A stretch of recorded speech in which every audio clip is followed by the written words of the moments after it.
Welcome to the John Doe Radio Show. Today, a lovely day in the Mile High. Actually, it is pretty darn warm here in the Mile High today. Fantastic. What is today, actually? I even lost count. It's the 16th February.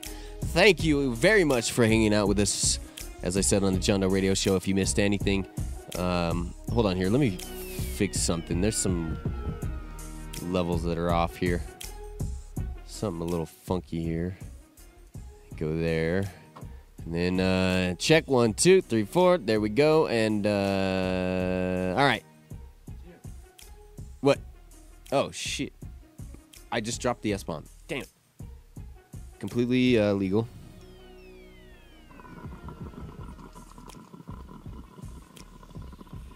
All right. Now that we got a little bit set forward, with us today, man. Finally, again. I'm just all over the place. If you missed anything on the John Doe Radio Show, make sure you go to johndoeradio.com. There's some stuff we're going to talk about here in a minute about changing some times and doing some stuff here in the future that starts on probably the 22nd. So stay tuned for that. We're going to talk about that. But first, without further ado, man, somebody that we've been wanting to get here in on the show for an extremely long time again. And a lot of you already know this dude. A lot of you already have downloaded the episode. It's the most downloaded episode of the John Doe Radio Show, and that is the man himself, Selector Nikka T, inside the studio with us today. Good, thanks for having me, man. Dude, we absolutely everybody's been asking to have you back. They're like, where is the Selector? Why have you not had Selector in? And I'm like, well, the dude is busy. He makes lots of hash, and we're going to be talking about a brand new product that you introduced too, so that'd be cool too. Pull that mic straight up there. It's a little bit different than this one. It's straight on, kind of. Yeah, right there. That'd be good. And it picks up pretty good, so I got you. No worries there. Everybody knows me as the mic Nazi. It's okay. So, dude, yeah, what's that? It's better that way. It's got to be Chris. Dude, you know, and here's another thing too. It's not just Selector Nikka T for anything. And I like calling you Selector Nikka T. There's a lot of our friends and stuff that just call you Nick and or Nikka T, and people know you as that. But ever since I've known you, you know, you've been a DJ, and you know I've respected that. So I don't know. I've always called you Selector. You know, and the you know, and like we were talking a second ago, it's kind of funny. Like some people, you know, they'll be like put on your flyers and stuff. They'll be like DJ Selector Nikka T. It's a little repetitive, yeah. A little bit repetitive there. So anyway, if you guys ever get a chance, you're in Denver, you're doing something like almost every weekend, right? When it comes down to DJing and stuff like that. Yeah. I'm staying busy. Nightlife, staying busy in the daytime. Both definitely. In fact, we have an event this Friday at the Funky Buddha called Massive Reggae, and Essential Extracts is sponsoring it. Essential Extracts is going to sponsor this? Oh. Baby. You're at the Funky Booty a lot, right? Yeah, probably once every couple months. Really? It's just a couple months? Yeah. Uplifter does his thing, Massive Reggae, once a month at the Funky Buddha, and I'm a guest DJ for that event every once in a while. That's really cool, dude. And you were at the Hood Lab here this past VIP party with our good friends from the Atmos, the brand spanking new Atmos. And I tell you what, everybody, this thing right here is awesome. The only reason why I'm not toking on it right now is because I already toked all of it. No kidding you. And not to switch topic here. Keep that topic. And today, once again, I didn't sleep last night at all. I don't think you slept too much. No, look at my eyes, man. Phil, toast. Help me out here today, K-man. Try and keep me on track on where I'm going. All right. We were gonna get Alan in here today too, and to sit down and kind of talk some hash and stuff, and maybe what kind of hash would work well in here, because they have two models of this. They have one that actually is an oil model, which is the one I have right here, and try and show it up there to the people close, like right there. You load your own oil into it. You take that top off there, and there's a little grommet, and then syringe your oil in there. And they also have another one where you can load water hash in it.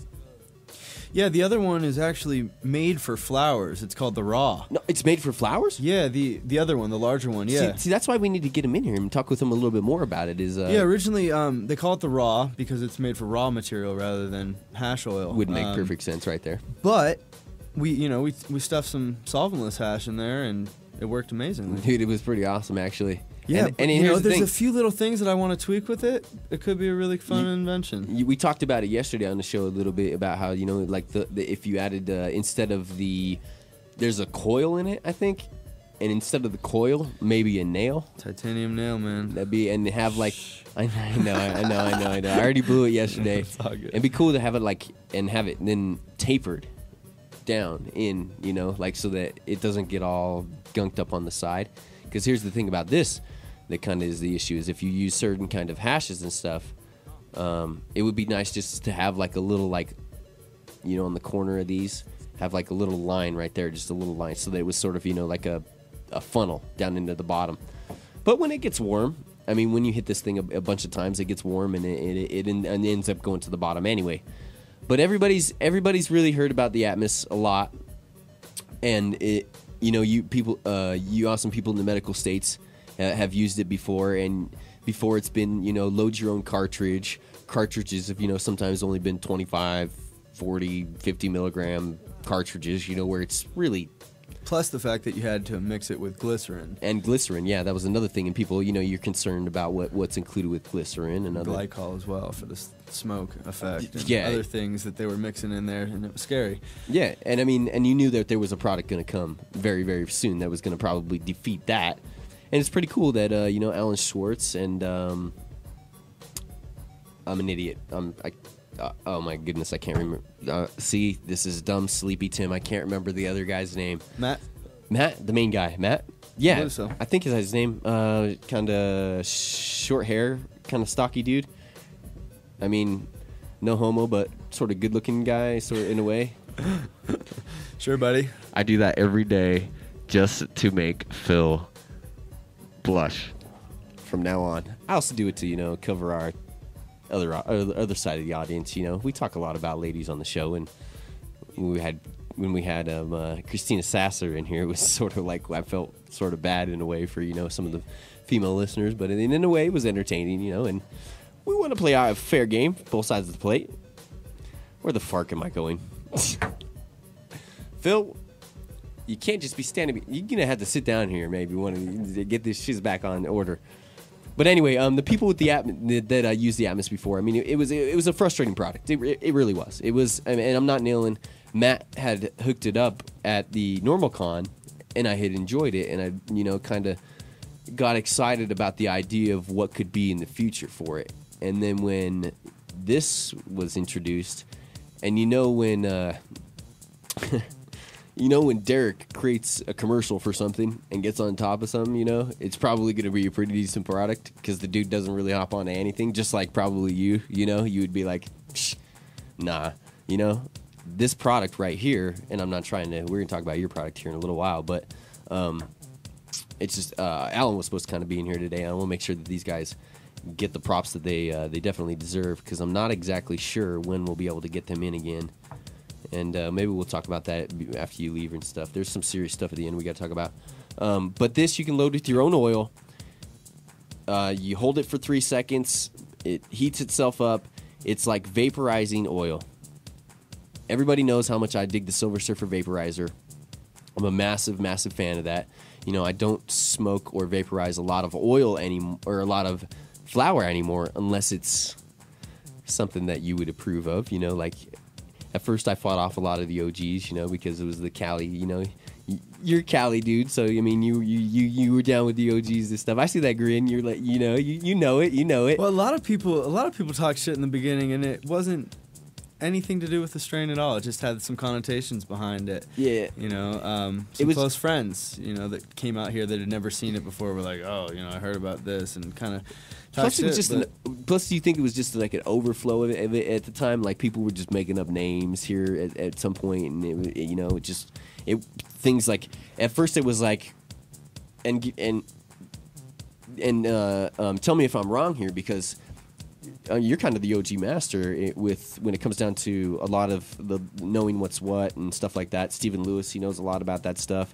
Luckily, we have Scott knows a lot about that stuff. But would you say that one of the first OGs that came here into Colorado and that we got to see and was sort of like argued about was the between the Ghost OG and the the regular OG. I mean, you know what I'm talking about?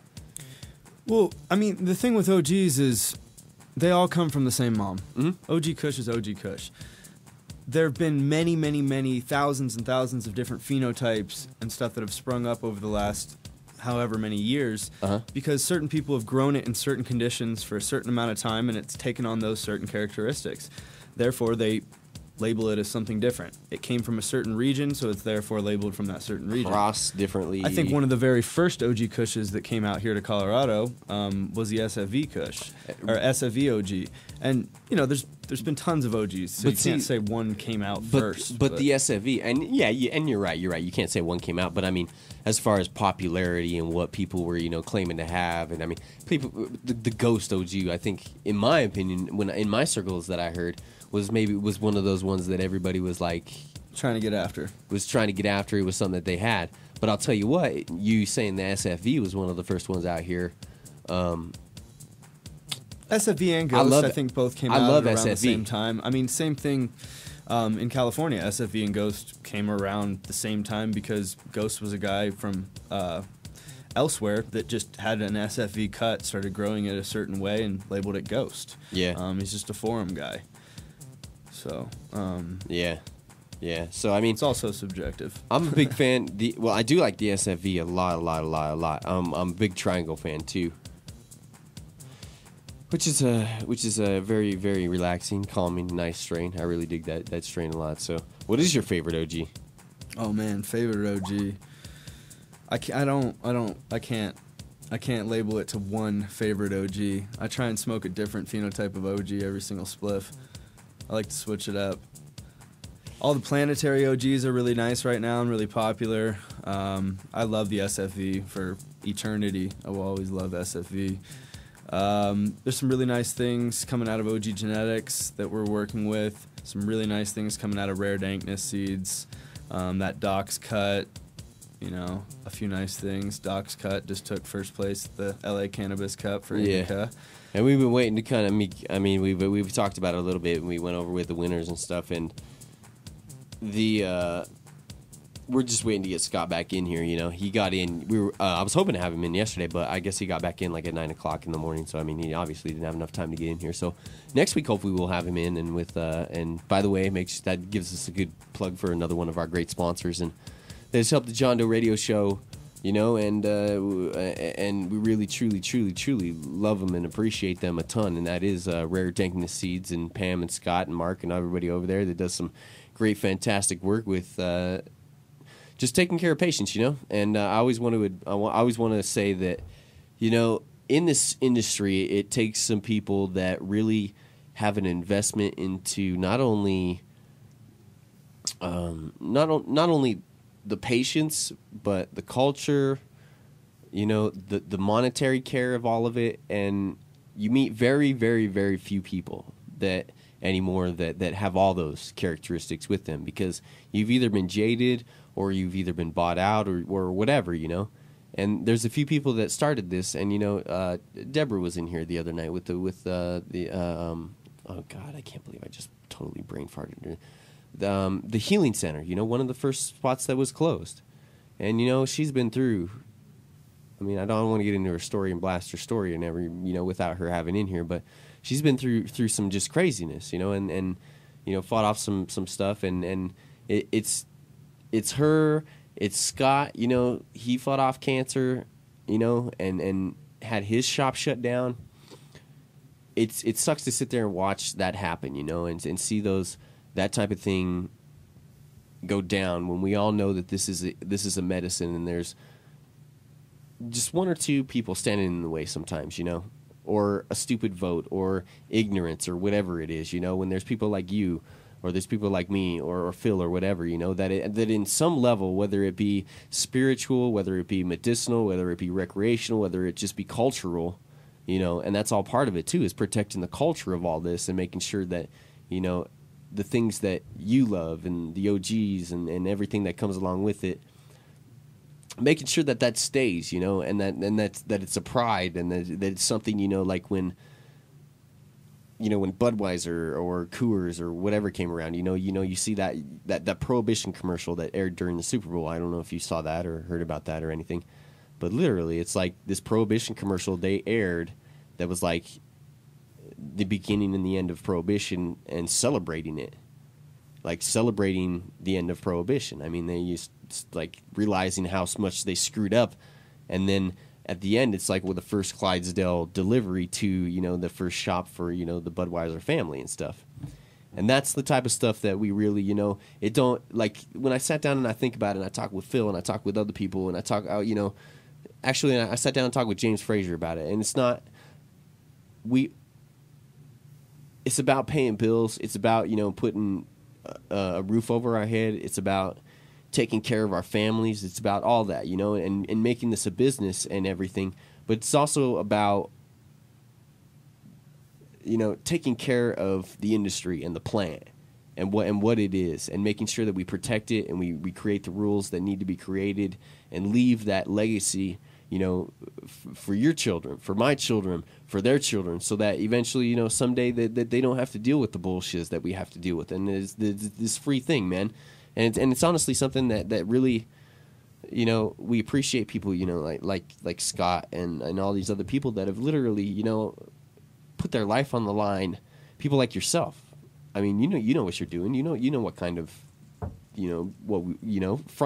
I would expect us to talk tomorrow about some new letters coming down on the feds and stuff. We know what we're doing, and we take full responsibility in that, and we know that maybe someday some shiz could go down. And I mean, you're kind of looking at me like, sort of, like where are you going?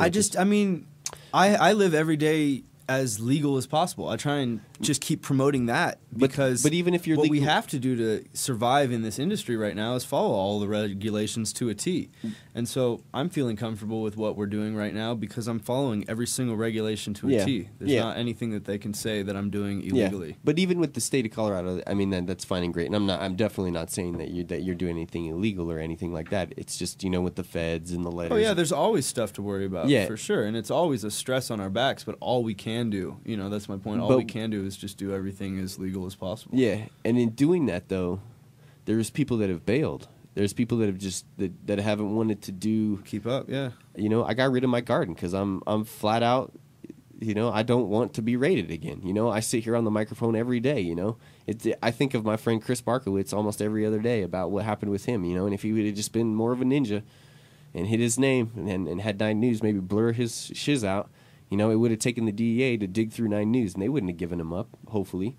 I mean, news sources don't give up, And who knows what would happen with that. I just want, and we're getting off topic here. We've this week on John Doe Radio has been, sort of a really sit back, think about things, talk about things with some people, reflect on where we've come over the past 5 years, reflect on my shiz, reflect on where people's successes have come from, man.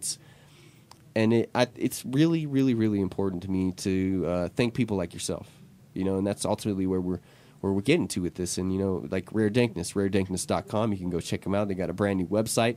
Scott and Pam, Mark, all those guys do a great job.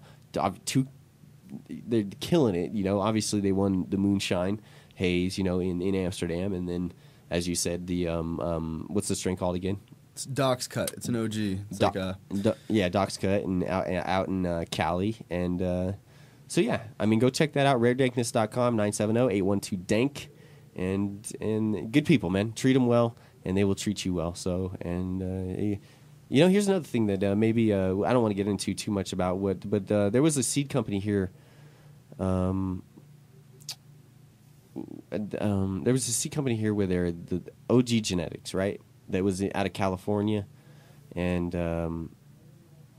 OG. Do you remember these guys? Yeah, we breed for them. Yeah, it did. And the breeder, didn't he get raided at one point in time? Yeah. I wanted to do. I just thought of that, thinking of everything. I wanted to give a shout out and say the best to dude and everything there with OG Genetics, because I got a couple shirts. I met him, at the KushCon, and everybody that I meet that's like friends of ours and that that I've honestly sat and talked to. It's really nice to be a part of it. It's good times. You're like, man, I gotta hit something. You're just going off. So sorry, dude. let's talk about some hash. Get to some commercials here on the John Doe Radio Show. Appreciate every single one of you guys. Every single one of these commercials that you're about to hear are the reason why we're here, and hopefully we'll be able to bring it to you here in the future. Starting again on the 22nd. You missed anything, you want to catch up, go to JohnDoeRadio.com. We'll be back here with Selector Nikka T. You can catch his hash at, where can you get your hash right now? Quite a few shops. Our main shops are the Pink House Bloom shops. That's Pearl Co. on South Pearl Street, the Cherry Co. in Cherry Creek, and the Teapot Lounge on 20th and Federal. Okay. Cool, man. And a bunch of other spots, obviously, that you can probably get that too. So, you're on Facebook too, right? Yep, you can find me on Facebook, facebook.com/Nikka T, DJ Nikka T, Selector Nikka T, something like that. And Essential Extracts. Yep, facebook.com/Essential Extracts for sure. All right, man. Well, good times. We appreciate you being here, and sorry for my rambling and whatever. We got a little bit of time to talk some hash here in a second, and we'll get to it. It's John Doe Radio Show. We do it live in Mile High. Holy cow, hold on here a second. Oh, I need to turn up the volume.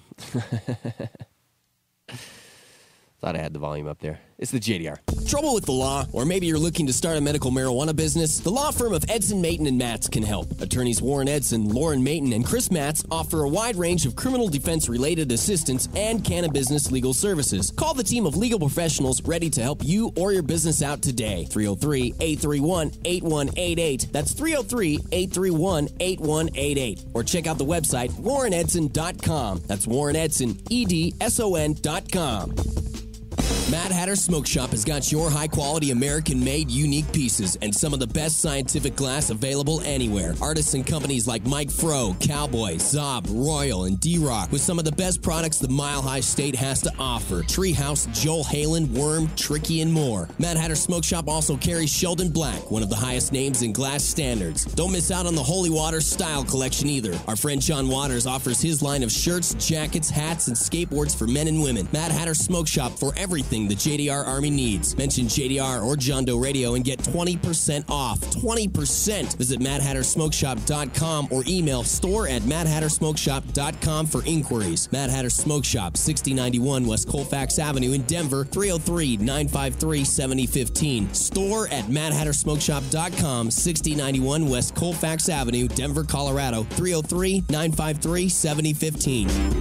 Platte Valley Medical Marijuana Center in Denver has some of the most affordable prices anywhere. Don't believe us? Call them. 303-953-0295. That's 303-953-0295. Or just head down and visit them. Trust us. Located at 2301 7th Street, Unit B, across from the Denver Aquarium. Great people who care about a fine selection of meds and a wide variety of extracts from top shelf extracts. With daily specials like Monday Madness with premium strain specific joints for only $1 when they're normally $3. Wax Wednesday with all wax for $15 a gram when normally $20 a gram. And during the NFL playoffs, Platte Valley is running a special on select ounces for just $125 and select $15 eighths, not bottom shelf strains either. You didn't miss what I just said. $125 ounces and $15 select eighths, not bottom shelf strains either. Don't miss one of the busiest and most convenient dispensary locations in Denver, Platte Valley Medical Marijuana Center, located at 2301 7th Street,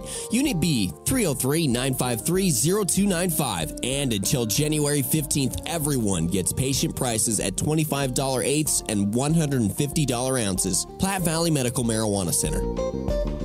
Are you a runner? Are you a runner who supports marijuana legalization?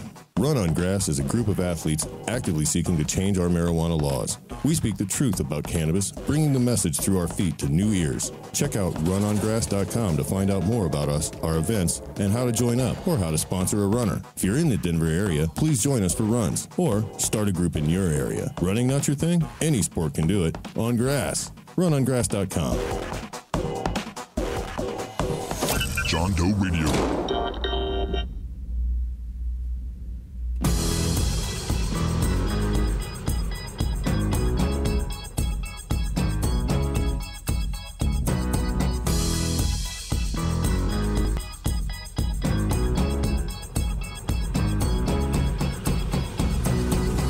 Hanging out here with the man himself on the John Doe Radio Show, Selector Nikka T.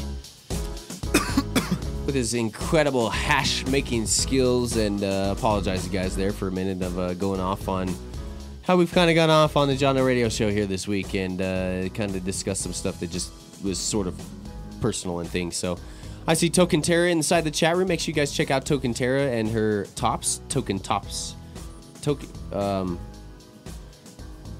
Post up your website in the chat room. I'll repeat it. It's one of them times. So, Nick, let's get to hash, man. I mean, that's why you're here, and that's what we need to be talking about. So that's the bottom line. So, you got your start how, man? Because I know there's the episode that we talked about before. By the way, that's tokentops.com. There's a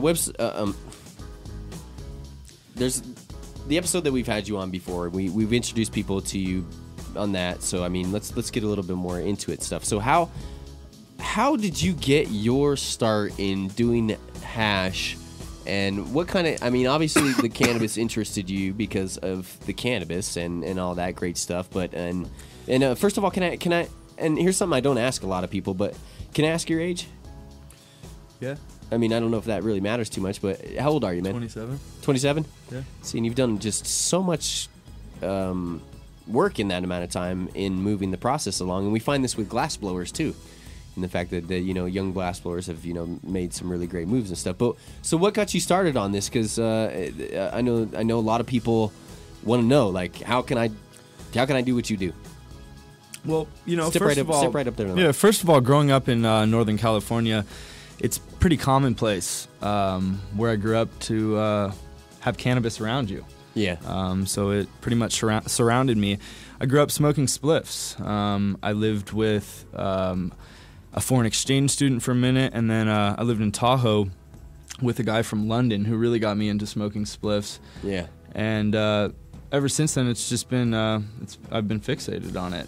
Yeah. Creating the spliff, making the stuff for the spliff, smoking the spliff. And see, that's another interesting thing, and it's I mean, we're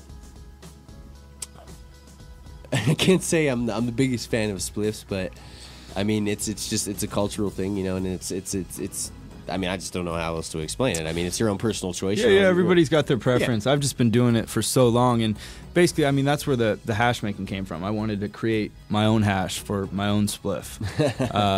And I mean, growing up in Northern California, you want to do it your own way, right? It was plentiful. We could find trim.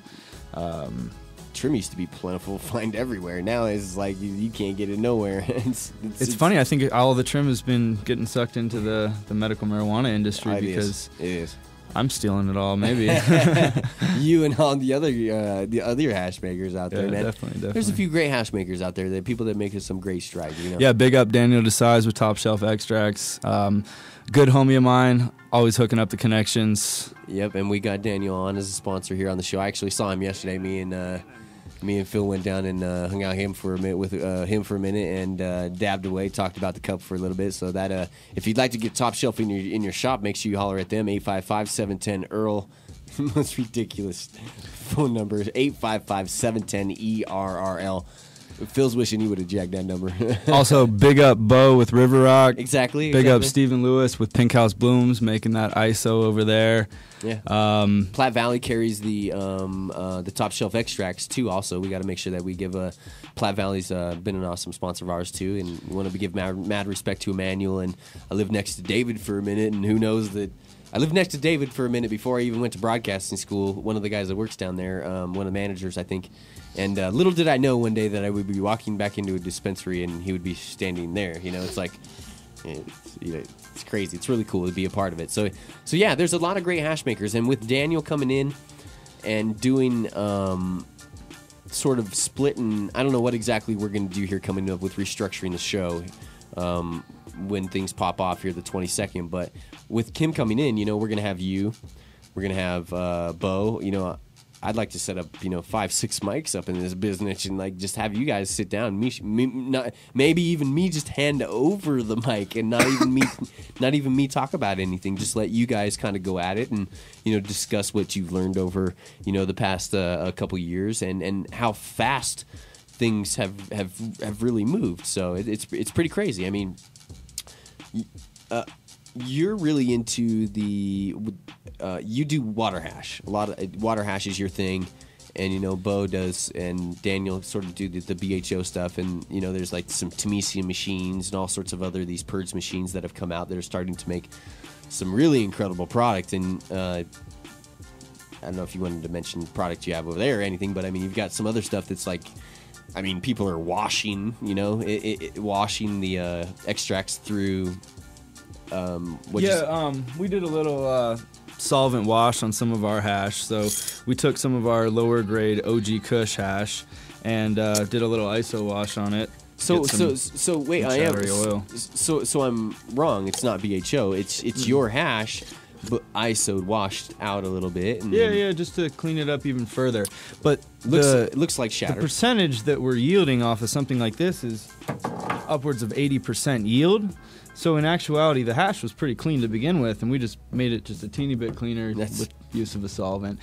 For some, it's nice. For me, I still, to be completely honest, prefer the solventless. Really? Yeah, I mean, that's nice. Every once in a while, it's a nice change, but... You've always been a solventless guy, but, I mean, just like you mentioned Stephen Lewis there a minute ago, I mean, him making strides with what he's done with his ISO extract and stuff, I mean, it's just a completely different product. Yeah, as far as ISO's concerned, Stephen Lewis and top of the line. Ian over there in the lab they're killing it. Top of the line. I mean, we saw some ISO in LA at the Cup, and it was scary. Scary. I heard there was a lot of scariness. I heard, and no blast. So Ian and Evan are killing it over there in that lab, in that side of the solvent lab. So big up Pink House Blooms over there. No blast in the Hitman crew, because I love those guys. They're my homies, and I hope to get them in here and talk with them when they come in. But I heard somebody had to just come in and lay some stuff down in front of them and say, "What are you guys doing?"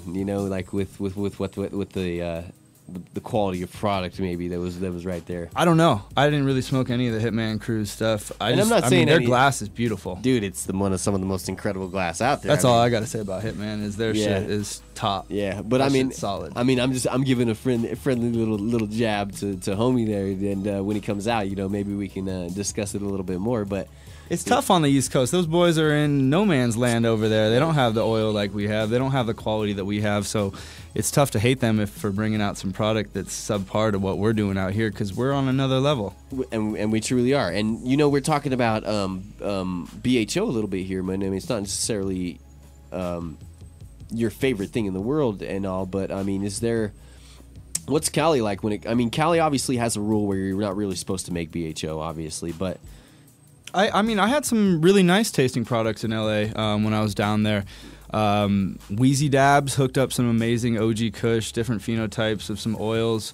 Vern gave me some of his secret stash that was actually really, really proper. Big up to Vern over there at Phillips RX.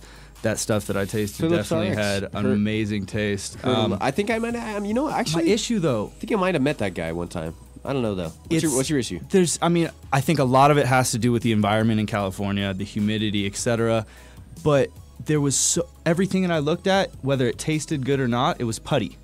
Putty? For the most part. That's how I describe it. There was a lot of waxes, a lot of butters, a lot of that kind of consistency, whereas right now in Colorado, we're seeing a lot of shatters with terpenes still intact. And I think that was the issue back in the day, is a lot of people were heat purging too much to create the shatter appearance and losing a lot of terpenes. But right now in Colorado, we're smoking shatter with amazing terpenes in it. And to me, it's hard to beat that. And we'll have to get Dan in here and see if, we were talking with Dan. Didn't Dan say yesterday maybe like it had to do a lot with the pump too?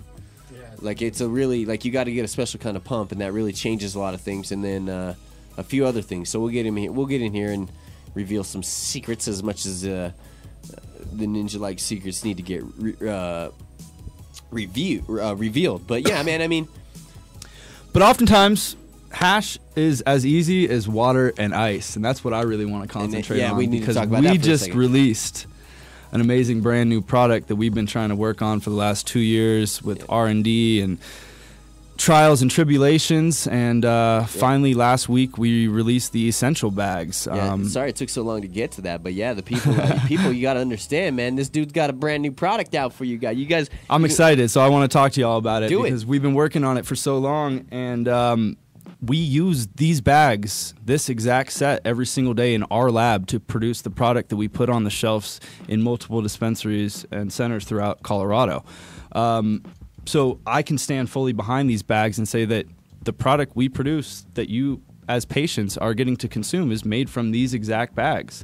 So I'm really happy to be able to put these out to the people. Did you bring some in today? I did bring some in. A lot of people have been asking me for years how we make this product, and so this is just another step that I can take to help teach you guys how to make this amazing product. How many bags are we dealing with here?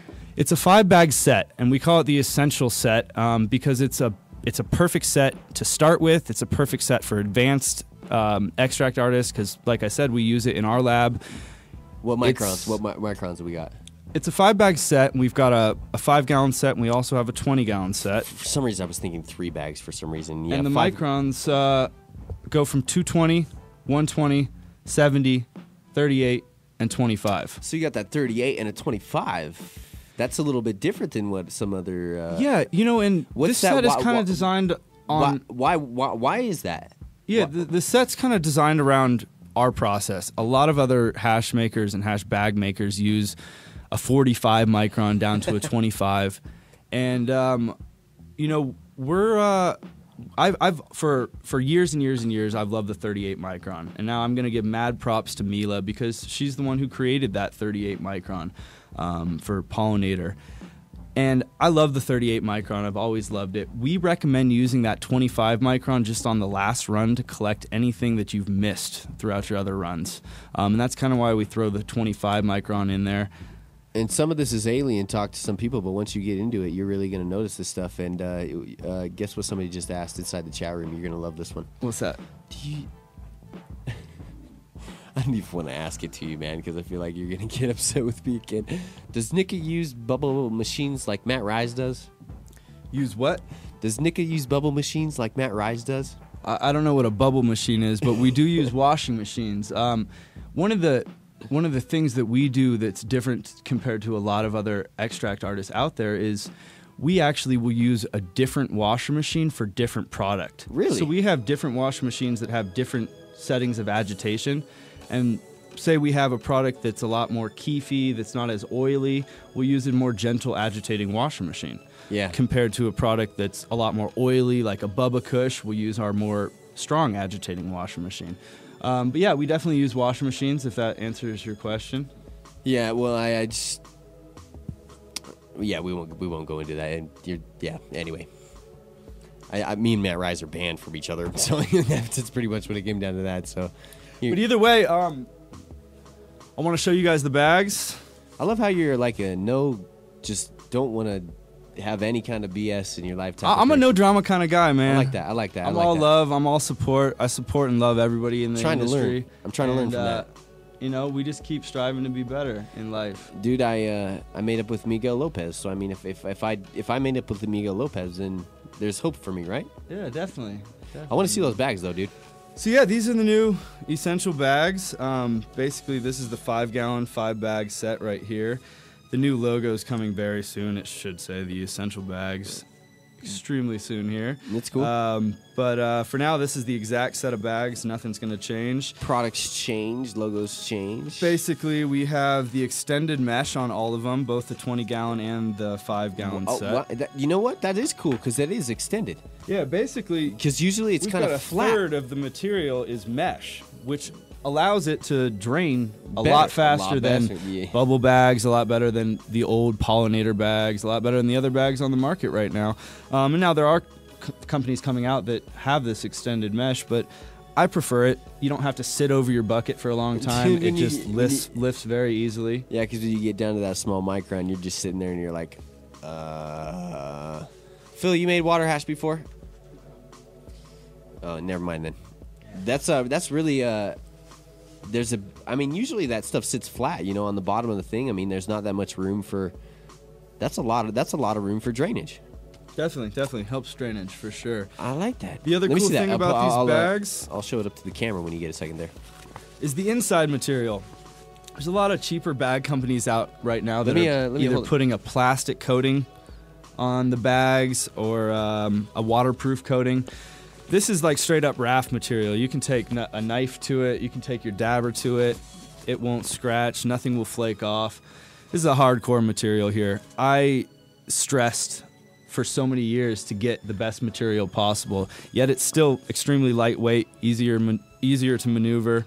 I've seen so much material out there that either leaks or that scrapes off that can jeopardize your product. I wanted to make sure that the material that we're using is going to be hardcore and it's going to withstand a lot of agitation and a lot of rough work. You know what's interesting is, and I'm not saying people should do this to yours at all, but you know what, and I'm not talking smack about the bubble bags at all, but you know what I use my bubble bag for?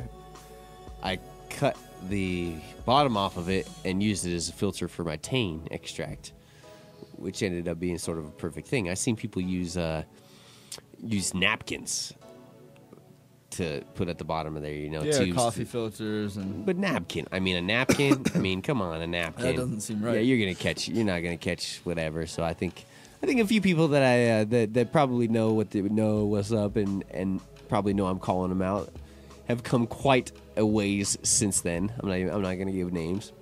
We're very proud of them since then. But yeah, hold that bag up. We put that camera right here because here's what's interesting is I mean, as you see that, I mean that's a huge, I mean that's a big, and that'll come on both the 5-gallon and the 20-gallon. The 5-gallon and the 20-gallon is for the machines, right? For washing machines. Yeah, and you can use these for washing machines as well. We have 5-gallon washing machines and 20-gallon washing machines.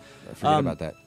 I don't make a lot of water. The other thing is I want to make sure that people understand Mila and Bubbleman have a 32 out. But their 32 actually fits in a 20-gallon Brute garbage can. Yeah, I've seen that. So our 20-gallon fits in a 20-gallon Brute garbage can. It's actually the same size as Mila and Bubbleman's, except it's a bit shorter so that it's easier to maneuver, but it still fits in the same size garbage can as our competitors. And we just wanted to label it a little bit more correctly. This chat room thinking it's Oprah's talk show up in here and everybody gets a bag for free up in the audience. No, not quite. You know what, though? I got an amazing deal for all y'all. If you use the discount code EXTRACTARTIST, all one word, on thetrimshop.org, you can get these bags for a big Extract Artist discount. The 5-gallon set today is going for only $120 with that discount. And the 20-gallon set is only $300 with that discount. Very high-quality product. This is something a little bit different than you've seen before. What's that website again people can get them at? That's www.thetrimshop.org. Thetrimshop.org is where you can get it. And will these be available in spots, dispensaries in Denver, centers in Denver? I think shortly they should be available in some centers in Denver. Right now they are available in Denver at the Trim Shop on 92nd and Federal area, right there in Federal Heights. I can imagine with the connection that you got and the peeps that they're going to be in some special spots. So yeah, I think there's going to be a select few that could possibly be carrying the essential bags. Yeah, that's what I'm talking about, man. Also, the 20-gallon bags have grommets fitted into them, so you can use pulley systems with them. Nice for commercial work. I laugh because, seriously, you want a pulley system. You know what? But to be completely honest, we don't use one in our lab, and we use the 20-gallon system. That's because you guys are brutes. But it's more than that. But what if you got extended mesh? What if you got back problems? The extended mesh helps it so that you don't have to hold lots and lots of water over your bucket. It's going to drain so much faster that you're not going to be throwing out your back nearly as easily. Now, granted, that's why you do a lot of hash making work, and you're going to hurt your back no matter what you do. Just like if you become a good glass blower, you possibly hurt your eyes, yada yada yada. Burn your fingers off. I'm a little scared here. I'll tell you guys here in a second, but I mean that comes from someone that's done this for a while, and that makes perfect sense. That makes perfect sense because I mean it's draining faster, and I laugh because I think of the few times that we've pulled the bags out of some big ass things, and it's like, oh my god, you're like, oh, like I can't hold it anymore. Technology is getting better every day. You finally pull a pulley system. So Let me write something down here because I don't want to forget what I was going to talk about here for a second. Your cold water hash extract. We talked about it before on the John Doe Radio Show. How does everybody keep stealing my pens in this place? I had 50 pens. Write this down. I talked about your cold water hash when you were here last time on the John Doe Radio Show a long time ago, and how do you make your hash, man? Like, how do you do it? You know, Because you do it different than other people. I do. And you have a hash that's basically been labeled as, you've labeled it as, and it's been accepted as a solventless. Yeah, we with a waxy look. instead of taking the word bubble hash, we are trying to stay away from that terminology, and we're calling our hash solventless hash. It's a water extraction, very similar to bubble hash, very similar to a lot of the other processes out there. But you know, everyone does things a little bit differently, and so do we. So we call our product solventless hash. In its highest form, we like to differentiate what's dabbable because there's such a huge population of our medical industry here in Colorado that loves to vaporize via a nail. So we separate what's dabbable as solventless wax. It's huge right now, man. It's like that and glass is like the hash and glass are the biggest, fastest moving things. Yeah, we wanted to designate a name for the water hash that is fully dabbable. So we put a name on it, and we call it solventless wax. It's compared to butane earwax, and that's why we labeled it such the name.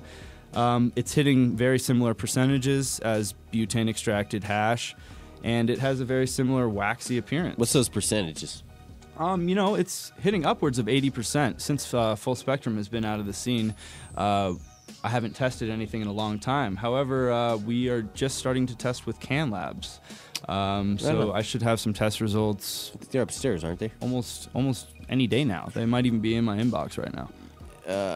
Yeah, you should head upstairs and be like, "Where's my results?" No, I think they're upstairs. I think they got me. I think I've got a feeling I woke up this morning and saw something in my inbox. I just haven't had a chance to. Bam! You have to let us know. Post it up what the results are. Last night I was over somewhere and dude, 80-90% extract, 80-90% content THC wise, heavy CBD things are coming out. CBD tinctures. I was blown away. And that's, you talk about River Rock, you know, there a little bit, you know, Dan making some strides, you know, to change his product, and you know, and everybody knows I'm not a massive fan of wax because I don't think it's a finished product. I think that you know, it needs to be a little bit more refined, and think it needs to be purged a little bit better. And yeah, Dan's moved on to that and gone on to some shatterness, and his product's becoming, you know, something that's a little special. That part of everything, the BHO, the solvents. It's easy to do. It's easy to make. Hard to do right, and hard to have patience to do right. I'd say the same thing with water hash. Even but even more so, harder. Well, easy. Well, it's easy to make plain simple water hash. It's easy to make hash. Yeah, if you're just plain John Doe. I mean, if you're takes John a Doe little and bit you of don't practice. know, but see, here's the thing with you, dude. I mean, it's all an art, you know, and people like Steve and Bo and everybody's proving this fact that it is an art, and it takes, you know, talent and knowledge and to get into it. It's not just blasting a tube and hoping you don't blow yourself up because you're stupid inside of a closed off space, and which Darwin Award wins out on that one, you know. I mean, you should be smarter than that. It's perfectly safe to make, I think, in my opinion, BHO if you're in an open place. I just had to make that perfectly clear. But water hash, it seems like, you know, not necessarily been put on the back burner, but it's just like there's not. You know, it has. Bubble hash was put on the back burner, and you know what? That's another reason we chose to call it something different. It takes an artist. We really are trying to push solventless extractions. You know, that's our whole thing. Is we believe that we can make just as high of a quality of a product as solvent extracted products minus the solvent. And so, you know, that's what we're still out here doing. That's still what our goal is to push. And, you know, like I was saying, I don't dislike solvent extracted products, but what our goal is to do is just keep pushing our water hash. And to do so, we didn't want to just label it bubble hash and put it on the shelf and have it get forgotten. Yeah. A lot of people right now that are interested in hash have gone towards the dabbing side of things, the vaporizing but on you a should nail look at your type product of when things. you get in there, and you tell the difference between, what's a good hash product and what's not. I mean, just kind of by looking at it a lot of the time. So we just wanted to market our product a little bit differently to still trying to attract that new age crowd that's medicating in Colorado, in California, wherever you are in a legal medical state. There's this big fad going on right now, and we want to still attract that crowd by producing a product that's able to be vaporized on a nail, but is made with no solvents whatsoever. Yeah, and I mean, you make your product in cold conditions. You don't. One of the biggest things I think you suggest for people is, one of the biggest mistakes they made is they get it and they're just like, just stir the shiz out of it, man. I also wanted to mention something. I think maybe some people were a little bit mistaken by the very first interview and thinking that we work in a walk-in freezer. It's a temperature and humidity controlled environment, and that's what I really stress. Cool. And before, when we did that interview, I was in a walk-in fridge, but it was a refrigerator. If you're having temperatures below 32 degrees, you're not going to be getting work done. Trichomes will break off before they hit the water. Certain things like that. Yeah. So, you do want to make sure that it is a temperature-controlled and humidity-controlled environment, especially for your drying room. When drying hash, I've noticed quite a bit lately, not having all the control that I'd like to have, that we like to keep our drying room below 68 degrees consistently. There's certain humidities that we play with for certain strains, but as long as you're keeping your temperature below that range, your hash is going to dry a lot better. As soon as it rises above 70 degrees, oftentimes it'll soak in some extra moisture inside the hash. It won't dry properly. Yeah, man, it's moisture is the bane of hash, of water hash. Even though it takes it to get it, it's like you got to make sure that you take care of your hash, chop that baby up, get it nice and. Yeah, that's another one of the tricks I can always give is as soon as you collect your product, make sure to completely break it down so that you can create as much surface area to that hash as possible. Chop that baby up. To dry it as fast as possible, to get all the moisture out, to retain terpenes. Make sure you can break it up as fine as possible. Now, a lot of people have been saying, when it's extremely oily, I can't break it up any further than that. There are always tricks to break down the hash further to release more surface area so you can dry your hash properly. I don't ever want to hear the excuse that it was too sticky to break up, because there's tricks. One of my favorite tricks to use. You don't dry it out right, it's going to ruin it. When hash is too sticky to cut with a knife or to break through a sieve is utilize a freezer. Utilize a colder environment than you're in right then. If you freeze the hash or you freeze your utensil you're using to break up your hash as a little trick, it'll break up a lot easier. Cool, man. That's definitely something. And like I said at the beginning there when we were talking there, one of the biggest mistakes that people make when they are using bubble bags or whatever, man, they'll use like an electronic stir or whatever the fuck it's called. I don't, a beater, drill bit, lots whatever. Of things. But gentle agitation is extremely key. Do not use those things. Use a wooden spoon if you can possibly use a wooden spoon. It's probably the best possible thing that you could use, and then just, lightly agitate. It's not the more you agitate your hash, your bubble hash, the more you're going to be not only knocking off those trichomes, but other plant materials, that could be contaminating your product. Correct? Yeah. Yep. See, he's like, duh. Somebody asking you here. I just hear the word bubble hash and I shut off. I'm sorry. I mean, bubble hash. I know.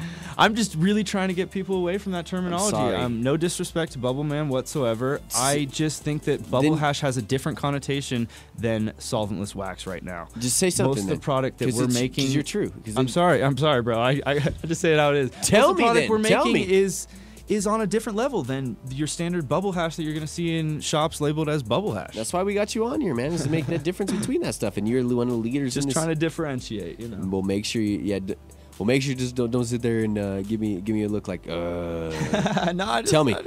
This is not bubble hash. This is what we call the solventless wax hash. All right. So anyway, But it is synonymous. A lot of people will call me up.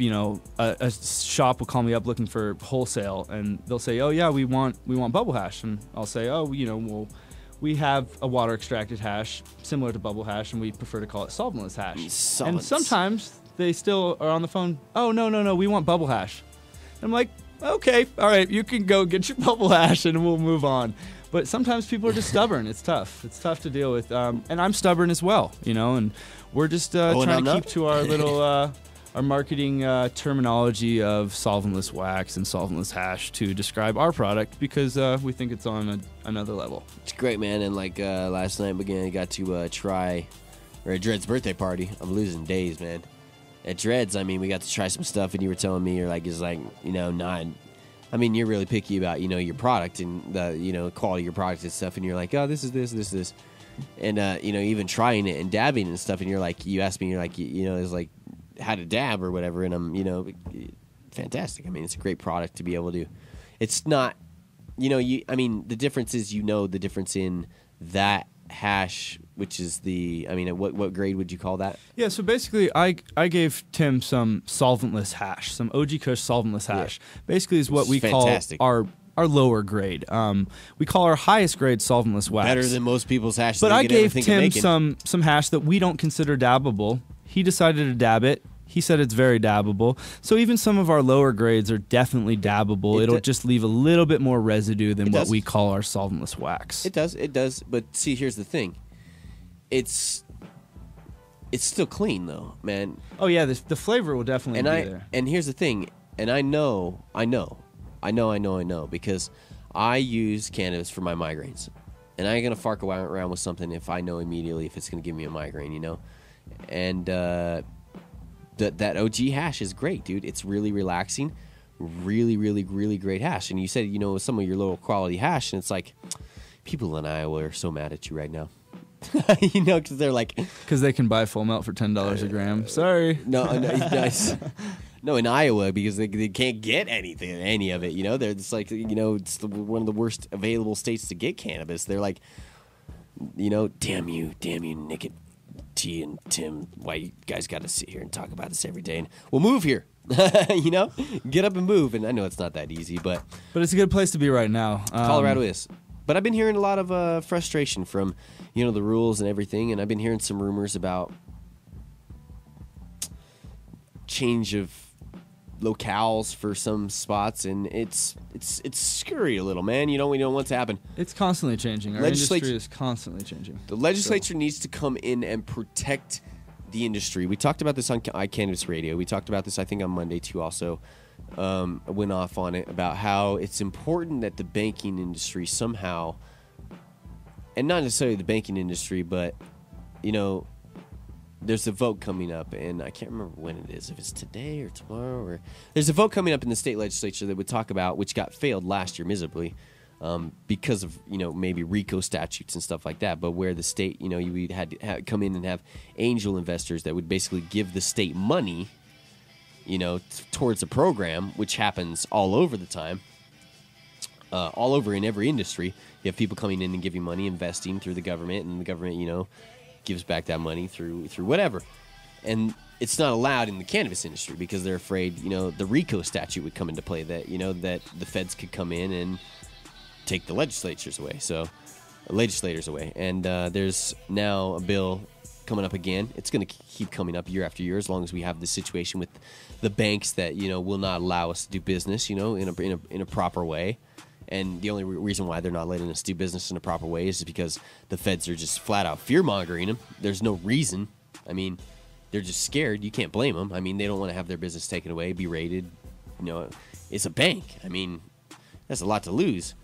But hopefully this bill will come in and solve a solution for that and be able to help companies that need a little bit of financing. They need that little something to stay up, because the DOR has dropped some fees out of last minute on some people that have put people out of business, and people have had to merge, and take care of business in whatever way they possibly can. So, I mean, it would be nice to see a little bit of change on that too. So, but I mean, I hope everything's gone well for you. And I'm not exactly sure. I don't want to get into where your MIP and stuff like that and everything, all the people that you work for and. We just keep charging. We just keep trying to stay on top of all the regulations because it's what we have to do right now. If we want to continue being in this legally protected environment of our medical marijuana industry, we have to keep bending over. I mean, I hate to say it like that, but right now it's sort of, well, it is kind of bending over, but it's sort of more bending to knees than we need to be. We're not quite on our knees yet. I wish it was different, but in my position as a new business owner in the medical marijuana industry, I follow regulations to the T right now, and that's what I suggest everyone else do to live a less stressful life. I follow regulations to the T's too. Yeah. Because trust me, when you don't, you get your door busted in. Yeah, exactly. And I like what I have going on right now, and I'm not willing to risk that. And you know what though? I don't even want to get into that.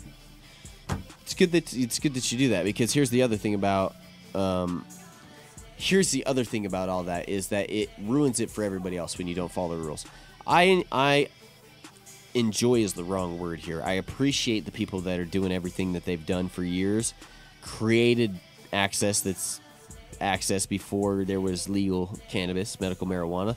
Those people that put their asses on the line. I appreciate that. That's great and fantastic. But just like my 5th grade teacher, Mr. Paul used to tell me, and I'll remember it every day for the rest of my life. There's a time and place for everything, and now is the time and place to follow these rules and win over the state of Colorado. But at the same time, we keep charging ahead. If there's a gray area, we're gonna jump into it. I'm sorry. Yeah. We're gonna follow the laws to the T, but in this industry right now, unless you're striving to be better and keep pushing forward with everything that you do, you're going to fall behind. And we'll improve on it. We'll improve on stuff. There's, you got the THC DOI bill coming that could possibly be a problem. Some other bills, it's we're not finished. We're still going. And, you're positive, man. You definitely keeping that positive mindset with things, and I am too. I have nothing really else to say about it. It's just that, it's a fight. It's a battle that we all have to sit and do. But on top of it, and just like we've said this week and last week, week before, or whatever, for a minute there, like I told you before, it was like watching friends kind of be in the business was a little bit frustrating, sitting here, kind of not being allowed to be in it. But now it's like, watching you guys, it's proud because, you go out to Cali or whatever, and where you're from and, where you started, and you get to meet people out there and talk with people and trade secrets and stuff like that. And it's a really cool, awesome thing, man, because I never thought that we would get to see this in our lifetime. Did you think that you would be doing this for like you're doing in your lifetime? You may have hoped it, but did you actually think that it was going to happen like now? Yeah, I've been doing this for so long. I've been pushing for this for so long that that's refreshing to hear. Not everything, obviously. You are positive. You are a positive mofro, and I say that with the best because Mike Fro is our favorite artist. We gotta keep positive energy. Without positive energy, you're just gonna put yourself in a hole. For real. Telling me. For real. Stay positive. Stay upful. You're on my Facebook page. You understand everything. You just. Some shit's gone down. Shit goes down to all of us. Yeah. We're pulling out of it. Sorry, I'm not supposed to say that. No, you can say whatever you want. No, we're on the internet, man. The only thing is that sometimes we have like Rainier Wellness and some other shops that, specifically Rainier Wellness, that I've noticed that decides to play our show, and that's out in, I'm going to fark it up, Washington. Yeah, with Amy and the crew down there. So, they're really cool guys. But, that's the only thing is, we worry maybe sometimes there may be a patient there or something. But you're fine. No worries at all. Since I completely forgot where I was going to go with that. Son of a biznitch.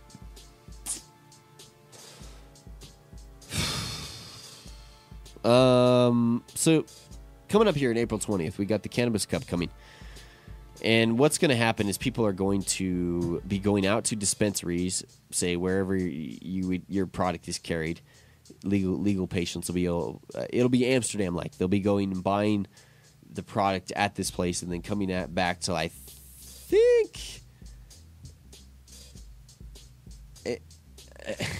I say too much, man. People tell me too many things and they fail to say off the record clearly enough sometimes.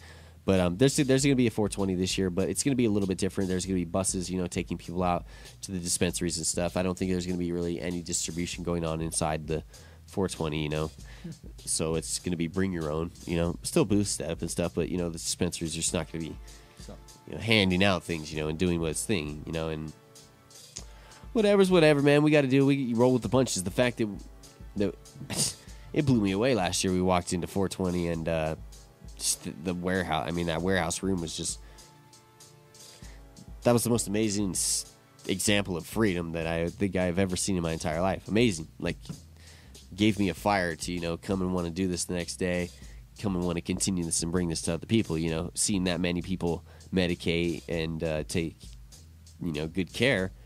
Nobody's falling out stupid.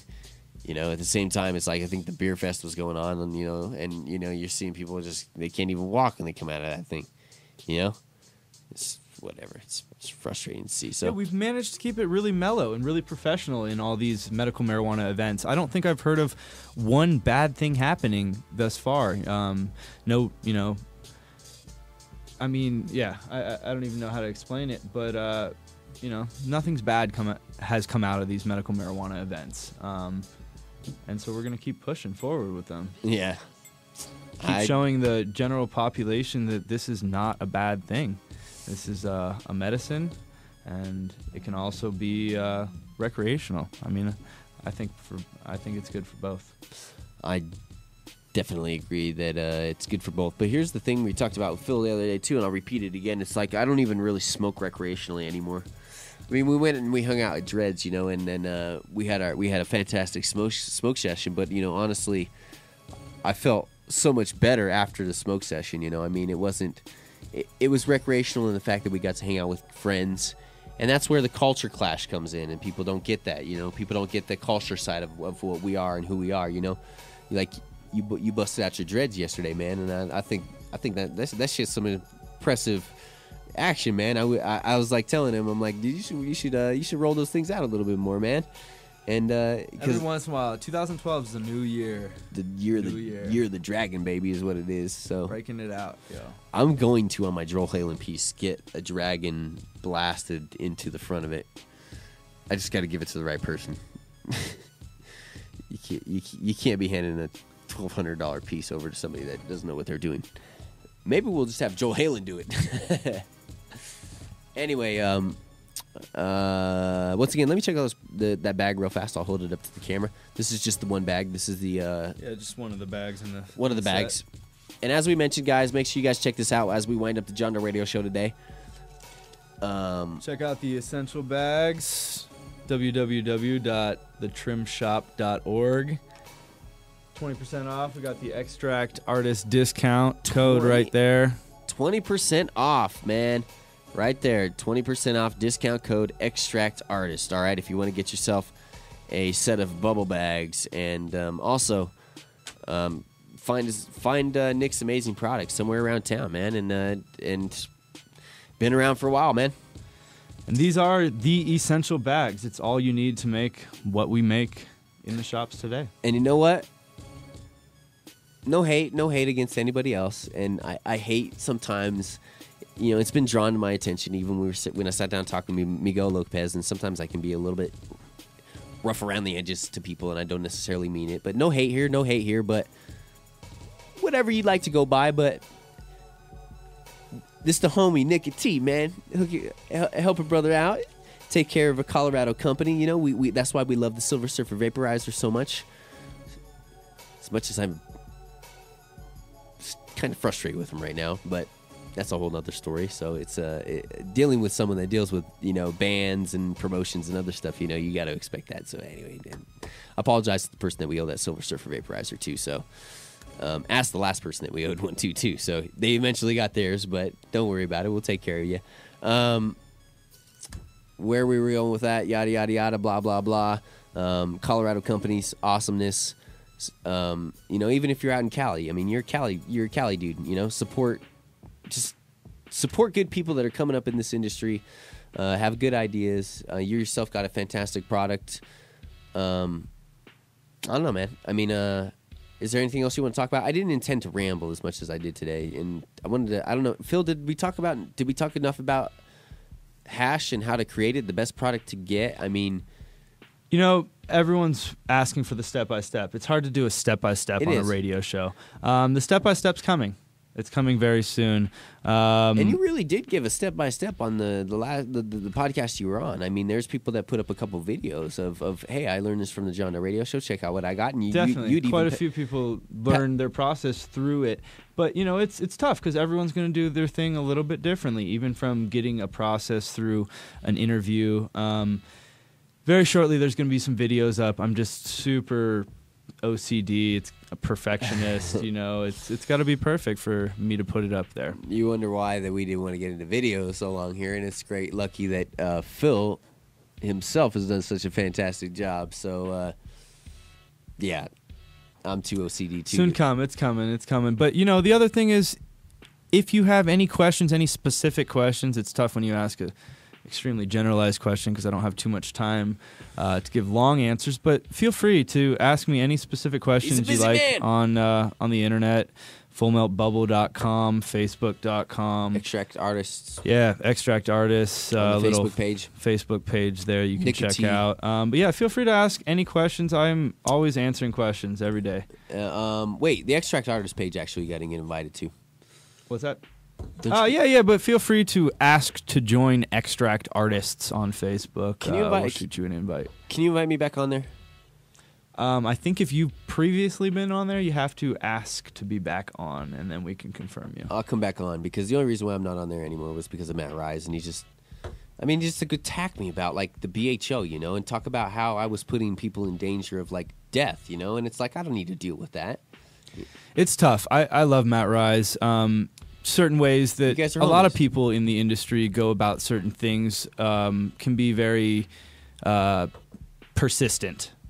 And I just would like to leave it at that. That's a good word. That's a good word, because I don't have any hate against Matt. I don't have any hate against anybody, and he meant well. Yeah, definitely, and I appreciate what he does for the industry. And from what I understand, but like I said, there's certain ways that certain people go about certain things that oftentimes not everybody is extremely attracted to. Like John Doe. All of us have our differences. We all have our quirks and stuff. And from what I understand, you guys went out there and made some fantastic hash, and I got to see some of the product that you guys got to put together. So, yeah, it's cool that people working together. So I'll try and invite myself back to that Extract Artist page. But as you just said, there's plenty of places that you can go to talk with Nick. I would highly suggest, man, Facebook's a great place. I mean, it's just a fantastic, other than me just wilding out on it, and I don't know how to shut the fuck up. I tried to literally delete Facebook the other day, and you can't get rid of it. I use it to vent at times. I do apologize. You know what, though? I wasn't on Facebook for years. I told all my friends they were whack for being on the internet all the time. Same here. Finally, I realized that promotional device. It is a beautiful promotional device. yeah, we ain't gonna lie. And more than that, it is fun. It is addictive. Hang out with your friends. It's fun to post music. It's addictive. Can I mention your last rant where the vehicles? The vehicle situation. Somebody you hit can your. If you want, but like I was saying earlier, it's all about positivity. Like I just try and brush that off. Sorry. I did vent on Facebook. But you don't vent a lot. You don't vent a lot. You do not, dude. If we're talking about venting on Facebook, we're talking about you as a 0.0000000 millionth of a vent, and me as 10 millionth of a vent. We're on opposite sides of the spectrum. I try to keep it real, though. Well, so do I too. I mean, that's the thing. Yeah. And the thing that pisses me off about some of the things that I post up on Facebook, is that. There's a lot of people going through a lot of stuff right now, man. Just a lot of people going through a lot of stuff, and and it's like you get frustrated sometimes that you're like, shut up, to yourself, because you're like, people go through stuff, and it's like, you just got to sit down, relax, and like you say, be positive and do your thing. Do your thing. Another quick question in the chat room. And anybody have any other hash questions in the chat room? Yeah, if anybody's got any questions, PM me. All you got to do is click on my name, which is here. I'll go ahead and type in just a bunch of whatever here. You're gonna have to PM me the question because that shiz moves too fast. Sometimes I can't read it. First question, obviously, it's one of the biggest questions that I get asked all the time from anybody. Is are you hiring? That's a good question. We're kind of slowing down the hiring right this second, but we're always interested in finding people that are interested in working with us. So feel free to shoot an email with a little resume over to essentialextracts@comcast.net because, you never know. Essentialextracts@comcast.net. Send yourself a resume and maybe find a generic application, too, on the internet and send that over, too. Sure, that'll work. Or cover letters. I love cover letters. Cover letters are important because they explain how well... They're directed. I like direction. I want this to be specific towards why do you want to be here? You want. Yeah, exactly. Why do you want to be here? What are you going to do for the company? What do you think that the company can do for you? Cover letters are extremely important. People do not understand that. But you know what's funny is that as a felon...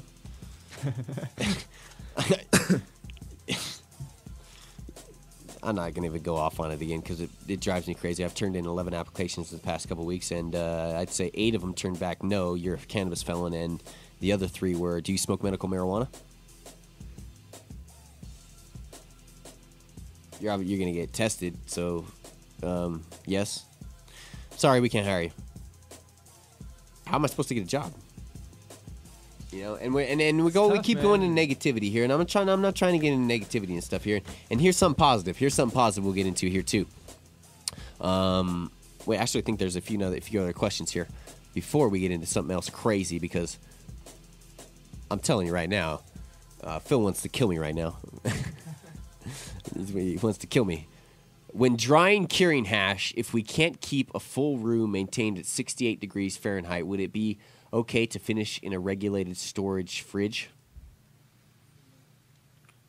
Regulated storage fridge. I don't think that you're going to have enough air movement in an enclosed environment like a refrigerator. Yeah. You definitely want to make sure to have enough air movement and also the temperature. So it's kind of a balance of finding that temperature range with the air movement.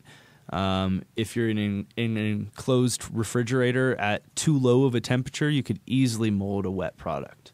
Yeah, that's the problem with hashes, man. People just really screw up hashes badly by... It's really playing with those variables, because there's a lot of things that you can do correctly, and then there's a lot of things that can completely change the end appearance of your product. And it's going to differ from strain to strain as well. This one time, man, I remember this product that you had that was like red. Yeah, our Alien Dog headband tends to produce a real like red, amber, reddish, orange product. In fact, we have some on the shelf over at the Teapot right now, a 38 micron that's a full melt for, I think, under $30 a gram, and it's pretty red in color. Booyashaka! All right, plug. There you go. Good times right there too. Let's see what else we have. We might have another one in here. I'm trying to get maybe a bed going here real fast. Next question we got here. I think that's the same question they asked before. So, anybody else with anything? Last chance. Just a few little pointers. Make sure to keep your, like I was saying, your drying environment below 68 degrees Fahrenheit. Make sure to keep your agitation environment between 32 and 34 degrees Fahrenheit. You don't want it to raise above 34 degrees, pretty much with any product.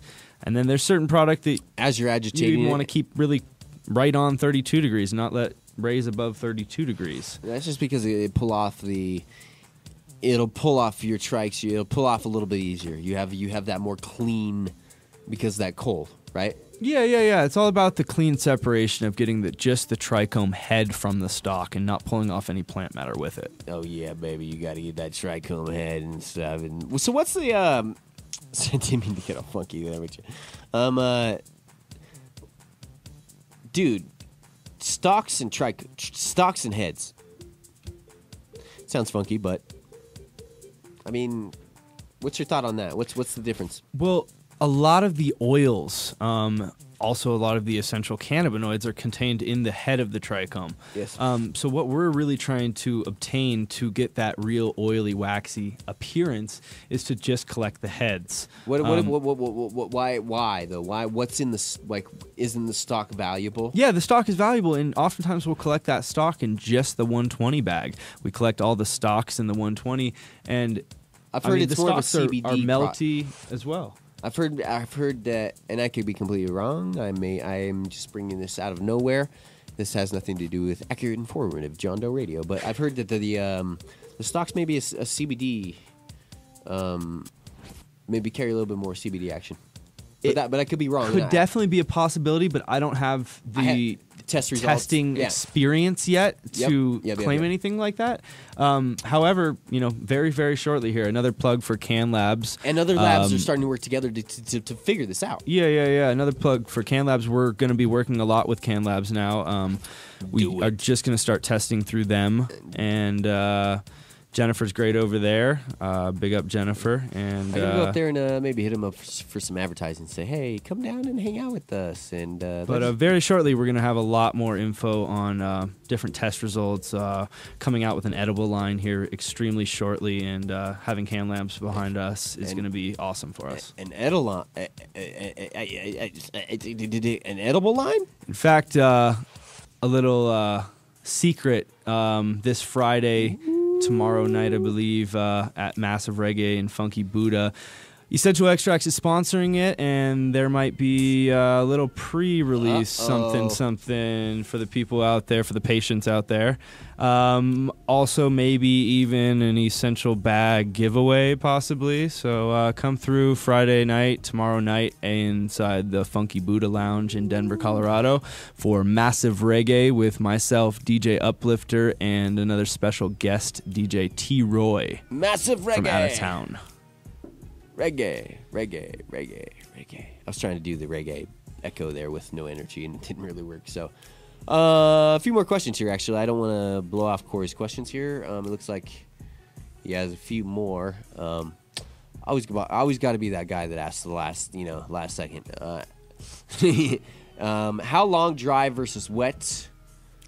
How long agitation dry versus FF? I'm not exactly what he means there. FF is going to be fresh frozen, I think. Fresh frozen, yes, obvious. So the question is how long to dry the material if you're using fresh frozen, or how long to dry it using dry? How long dry versus wet? How long agitation dry versus fresh frozen?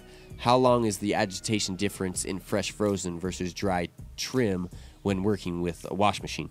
It's really...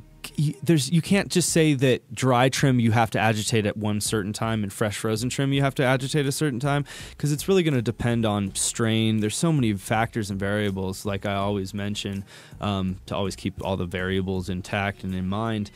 But it's going to change from, I always use Blue Dream and Bubba Kush as an example, because when scoping Blue Dream, you're going to notice that changes, dude. Blue Dream has longer, narrower trichomes with smaller pinheads that are less oily compared to your Bubba Kush, which has shorter, stockier trichomes with fatter, oilier heads. We run those strains differently. Did you just call weed pinhead? Did you just insult the weed to pinhead? I did. I'm just getting ridiculous with you here at the end of the show. I'm getting tired. But, Blue Dream's a great strain, a great relaxing and I love them both, but you have to run them differently. And that's my main point. Because I was just explaining that the trichomes that are associated with Blue Dream are different than the trichomes associated with Bubba Kush. Bubba Kush has a different trichome formation, a different structure to the trichome, different cannabinoid profile, different oil profile, and different terpene profile, all of which you have to take into account when running it. So to say that you have to run fresh frozen for a certain amount of time compared to dry trim is tough to say. Because what you can say, though, is that using fresh frozen material, you can definitely agitate it more. Best to You can use. agitate it longer and a little bit stronger than dry material, generally speaking. Dry material also, I mean, it's common sense that if it's dry, You want to be more gentle with it in general. It's gonna those break up trichomes easier. can break off a lot easier. Another trick just that I the might plant have material mentioned. itself. You know, it's like you're a kid. You jump into a bunch of leaves and you got crunched up leaves all over you. You know, I mean, if you jump into a wet set of leaves, And you're that's just gonna have wet on you. That's the trick that I just wanted to mention. I might have even mentioned it on the previous show, but I always like to give this trick out. You can turn your dry material into fresh frozen. Now, it's not going to be exactly the same as if you correct. started with fresh frozen material, but we like to do a soaking product or It's not that hard process to do either. on our dry material.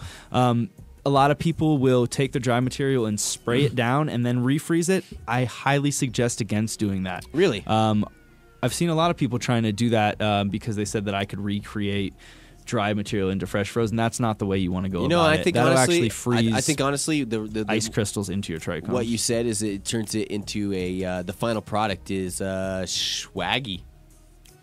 when you spray it. Yeah, it turns You out know, weird. it'll- It's weird. yeah. There's a way that you have to moisturize. There's a way you have it. to rehydrate. Otherwise, it really does kind of get in that weird.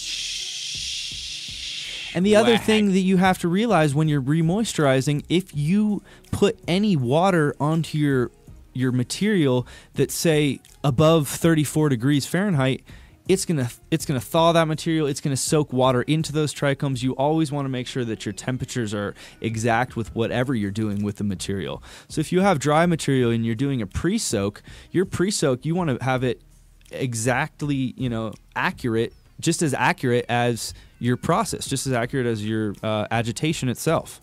The chat room's pissed. I'm not letting you finish talk. It's all love. It's all love, like I said. But, yeah, like I was saying, agitation on dry trim compared to fresh frozen trim, you're going to want to agitate more on your fresh frozen trim. I'm not going to give you an exact number as to how long to agitate in a washing machine with fresh frozen compared to dry trim. And much love to dude who just said that. So, I mean, I don't hate any of my listeners or whatever. If I need to shut up and let Nick talk a little bit more, I know I've been rambling like a mofo. You can ask Phil. He drives my ass to work every day. And just, like, let me stop at this gas station so maybe he can take a break. It's just like you said, though. I mean, there's so many different ways to go about making the hash. Not so many different ways to go about making the hash, but there's just different specific questions. It's hard to explain that step by step and go through it. And I mean, we covered a pretty good amount of what needed to be covered here. And the important part about everything is that what we covered. Your agitation, your temperature, and the first agitation, temperature, drying. Cleanliness is another big one and a big variable that I always like to mention. Make sure your environment's clean. Make sure your grow room is clean. I mean, if your grow room has all kinds of dust coming down in it, your trim is going to be affected by that crap. So it starts at the beginning. And you won't take trim with bugs and stuff. No bugs, no mold, no mildew. And so, yeah, like I was saying, it starts at the beginning. From your grower, from your growing perspective. Big up to Matt Rise for pumping veganics and organic growing throughout the net, because you know what? It has a lot to do with what we do. We solely grow in our warehouse. Have you got to meet with organics, and I love the product that comes off of it, especially because one of our main warehouses uses dry trim. So a lot of the product that we're putting on the shelf right now is made from dry trim, but we're still making that oily, beautiful product out of it because our center, our grow, Pink House Blooms, is killing it for us right now, organic style. I just totally spaced out what I was going to ask you. So it starts at the beginning is what I was saying. If you over-newt your buds like crazy and you're using all kinds of chemies and you're not getting your terpene profile out of your buds themselves, why are you going to expect to get a terpene profile out of your hash? Now, granted, generally speaking, I can pull more of a terpene profile out of the trim than the buds when it's over-newted, but it's going to make your results suffer. Yeah. So it all starts at the beginning. Definitely does. And bottom line is, I mean, as we've got to, the better product that you have, the better end that you're going to end up with. But then, oftentimes this is where people go wrong, is they get an amazing product, amazing trim, and they get to the very last step where they're supposed to break it down, but that trim was so amazing that their hash is so oily and sticky they don't know what to do. They can't break it down fully, and they still end up with that black gooey hash. Although it tastes and smells good and melts nicely, it's not what they're looking for. Really, really, even with amazing product, you can still produce garbage. So we're out there trying to, teach people how to produce a quality product that's good for patients, that is clean in general, without the use of salt. Yeah, and if you leave your water in the hash too long, break it up like we talked about earlier, breaking up in as many fine pieces as you can, letting that air get to it. It's going to turn into that black hash. I mean, you may be able to break it open, and then it's got that, nice blonder color blonde inside, color in it. But the outside appearance isn't what you want. Come on. Let's do it surface right. area. Breaking surface area is another one of our key tricks. Let's do it right. You know what I'm saying? So anyway, really, dude, I mean, I suggest people highly suggest that people get a hold of your bags. Once again, what's that website again?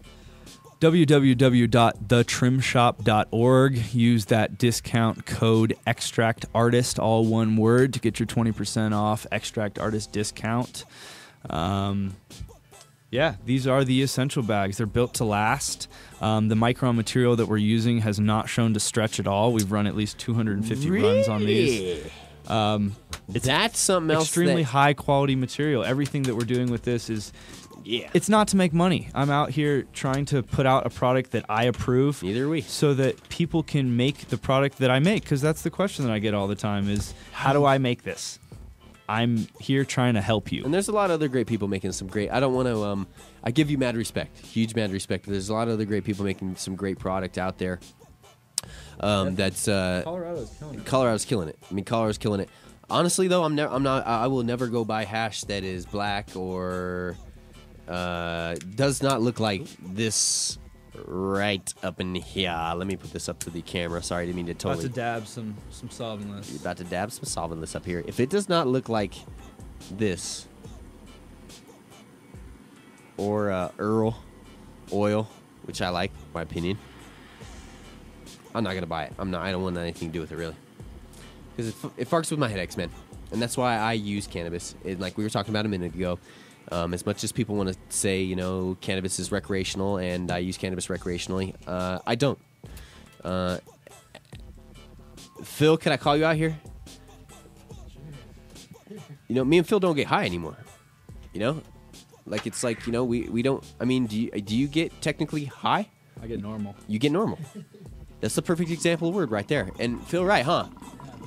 Yeah, and it's not like an addiction. Like, I finally feel normal because I smoked. No, there's studies out there that prove that cannabis creates a homeostasis in the body, and not only with cancer and AIDS and other ailments and whatever it is, but it's part of keeping your body in line.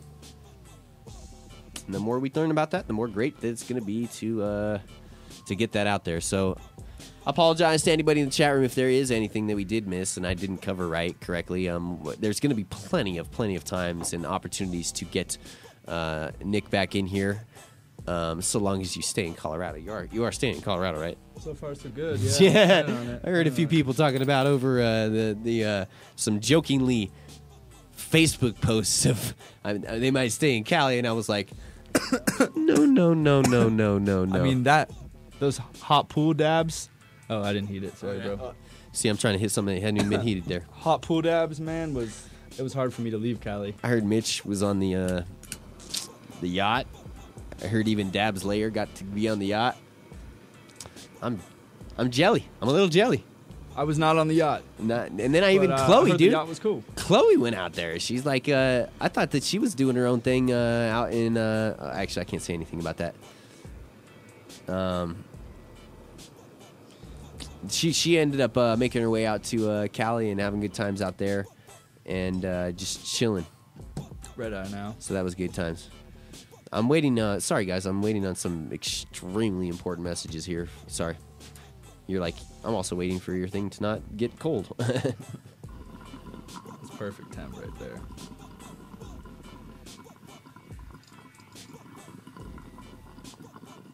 Here's another thing with dabs, too. You don't want to dab it when it's completely red hot. because it'll torch Very true. torch it. You want to Especially with solventless, you'll just burn off a lot of the terpene profile. right up there on the mic. Say that again. You'll burn off a lot of the terpene profile if you dab it while it's red hot. You know, the other thing to pay attention to is if you let it cool down too much, it won't melt the hash properly.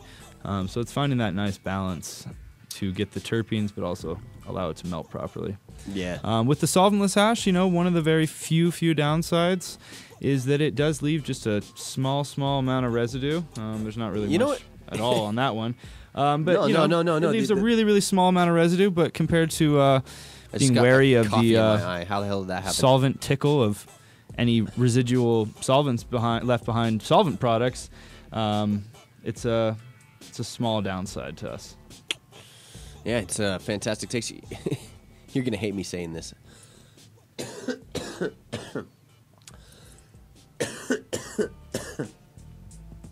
Man. Go ahead and take over for a second here. Oh man, I gotta get out the inhaler. There were no solvents involved in that hit, though. But see, here's the problem. Here's the problem. Where I was gonna get onto is. Sorry for the coughing, ladies and gentlemen. I really didn't think I was gonna cough. Also been getting over, I think, maybe a slight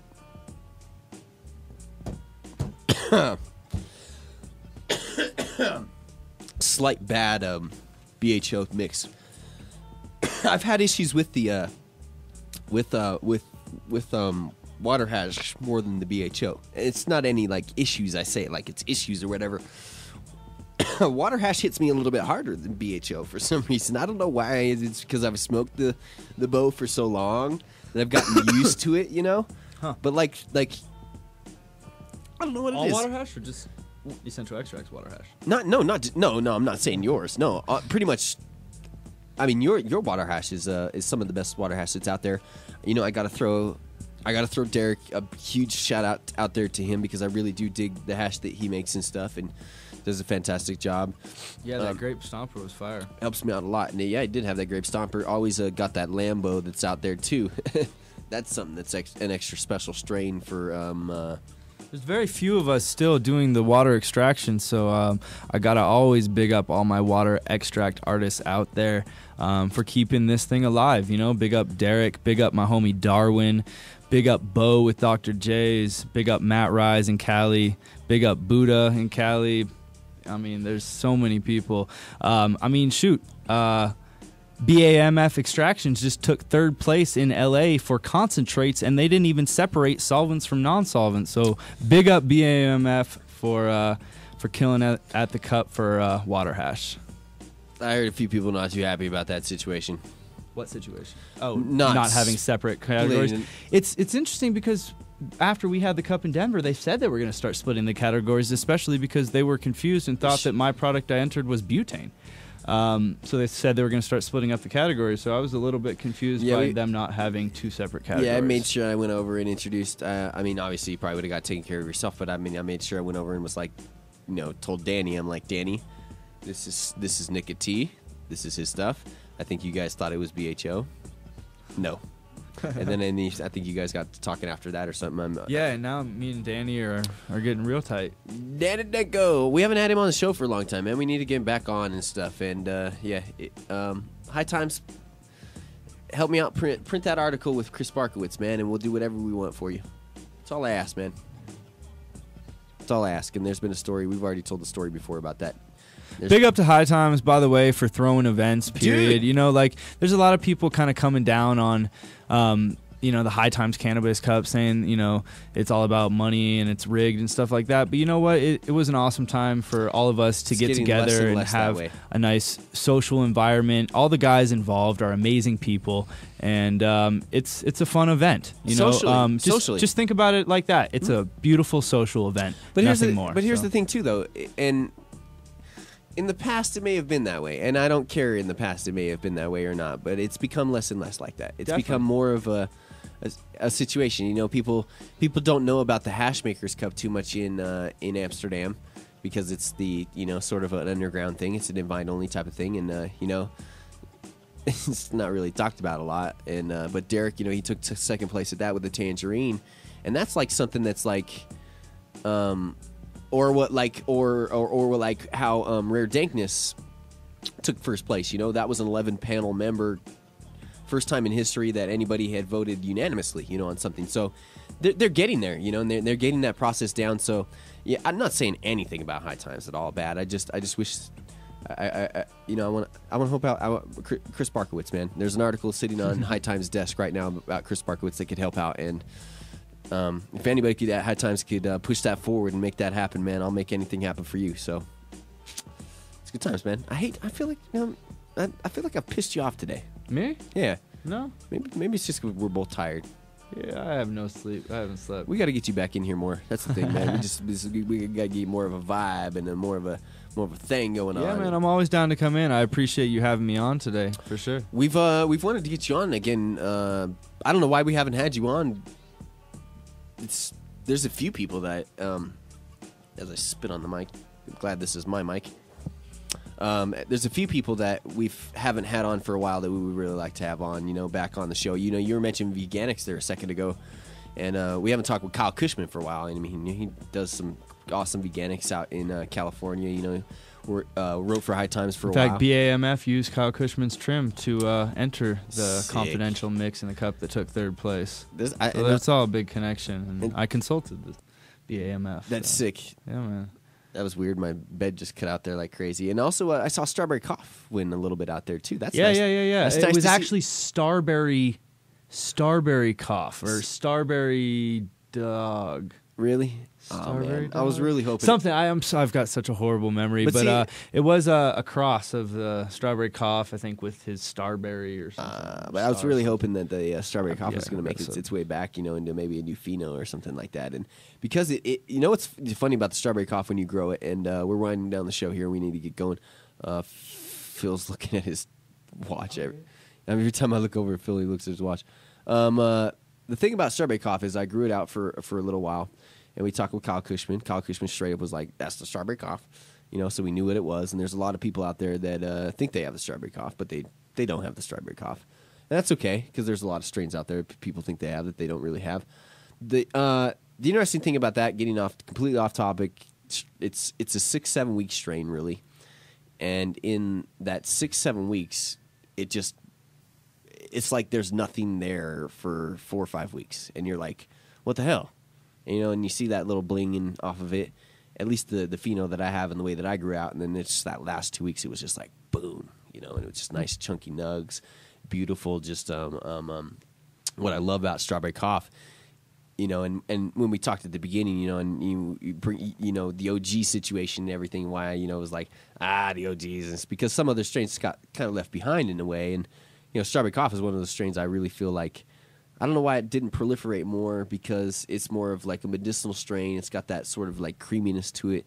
It's got a really laid back high, helps people, feel a little bit better. So I don't know. Anyway, that's the OGs are strong. That's just the way it comes down to it. When you got 28% OGs out there, 30%, I even think I heard possibly coming out here soon, THC content. That's pretty. How you gonna deny wanting to get a 28% THC content strain, or like I think 11, 13, 14, 15% CBD now is what some strains are having. Definitely, especially some some strains from Seed. I think Yep. Project CBD is doing a lot of good work. THC Sage has quite a heavy, if you get the right pheno, has about I think an 11% CBD rate to it, and there's a lot of great things, man. A lot of great things. So we'll get you back in here and get Daniel and get Bo and maybe some other people that keep me a little bit more focused on the hash making thing, and we get a little bit more time. I feel like damn chat room makes me feel bad. I always feel guilty, I got that perfectionist thing that you were talking about a minute ago, about like everything's got to be right. And You just gotta perfect, keep so. charging, keep pushing to be better. Keep doing your thing, man. Just do you. 'Cause, I know I have a lot to learn. Cool. So I'm sure you got to probably bounce out of here. It's holy shiz. It's already 1 o'clock. I expected to look up and see it at 12:30. We've been talking a good amount of time, man. We see when we get talking with good people, We have good conversation. It's fun. So I really appreciate you, man. So Yeah, give thanks for having me on today, man. very much so. And send me a message anytime you would like to get on. And Dan's on with us on Wednesdays, when he's not getting back from the cup and worn out from the cup, and taking care of stuff. Everybody yesterday, we tried to get on, and it was like they all got back late in the morning or late at night. And, it's like good luck. Yeah, I'm surprised I'm here, to be honest. Yeah, thank you very much for being here. Danny, we tried to get Danny on. Like, he was like, after the cup last year, he's like, give me a week to recover. And it's like, yeah, 50 dabs is a lot in one day, and I think most of us were hitting about those numbers. I think I hit, dude. Honestly, last night, I'm not even joking. People were like talking about, I think you need to take a few dabs, on one of my posts and stuff. I'm freaking a little bit about money, man. I am, honestly, and god damn it, I keep getting negative on you. But the thing is, man, I sat there and I bet I took probably about 50 dabs, and the hash that you were, I was lucky enough to be able to, get that hash from you, and was able to, help the ride that I got home, take care of that person, and still have a little bit left for me, and just dab the shiz out of it, dude. So you say you can't dab it or whatever, and there may be a little residue left over or whatever, but even the low grades, I guess, are dabbable. Dude, thanks to Tim. it's clean, dude. It's clean. See, that's what I like about it, is when you hit it off something like this, like there's something about the flame and the smoking and just getting it. It gets too hot or something. I don't know what it is. It's with water hash and it's with flour with me that I have to be really careful with my headaches, because I'll get headaches, and it starts behind the eyes, and then it moves through my forehead and all the way back down to my neck, and it's sad to say that water hash does do that sometimes, but the clean water hash doesn't. See, it's interesting, because I oftentimes, if I take a lot of like butane or iso dabs, I get a pressure buildup, like a pressure headache. See, not me, dude, at all. Like, it's the complete opposite. Like, it's like a complete. Because I haven't once had that feeling from water. See, yeah. And we talk about all the time on how everyone's got their own preference. Everyone's got each body is affected differently. Yeah. Each body's affected differently, and yeah, it's crazy, man. It's really crazy. But the BHO, when I ran into that and the high grade water hash, which Derek and you, I can say honestly, you two, your two guys' products. I'm trying to think. There's Derek and you, and then Paul Token was my caregiver for a while. I grew out Shishkaberry, and that was a really great product for a while. So I'd say he probably changed my life quite a bit. Unfortunately, I'd like. I got to throw Tim Tipton's name in there. He was one of my first caregivers, person that I met, but fortunately, he's not one of the most names or whatever, but he's done his thing or whatever. Paul, is fantastic stuff.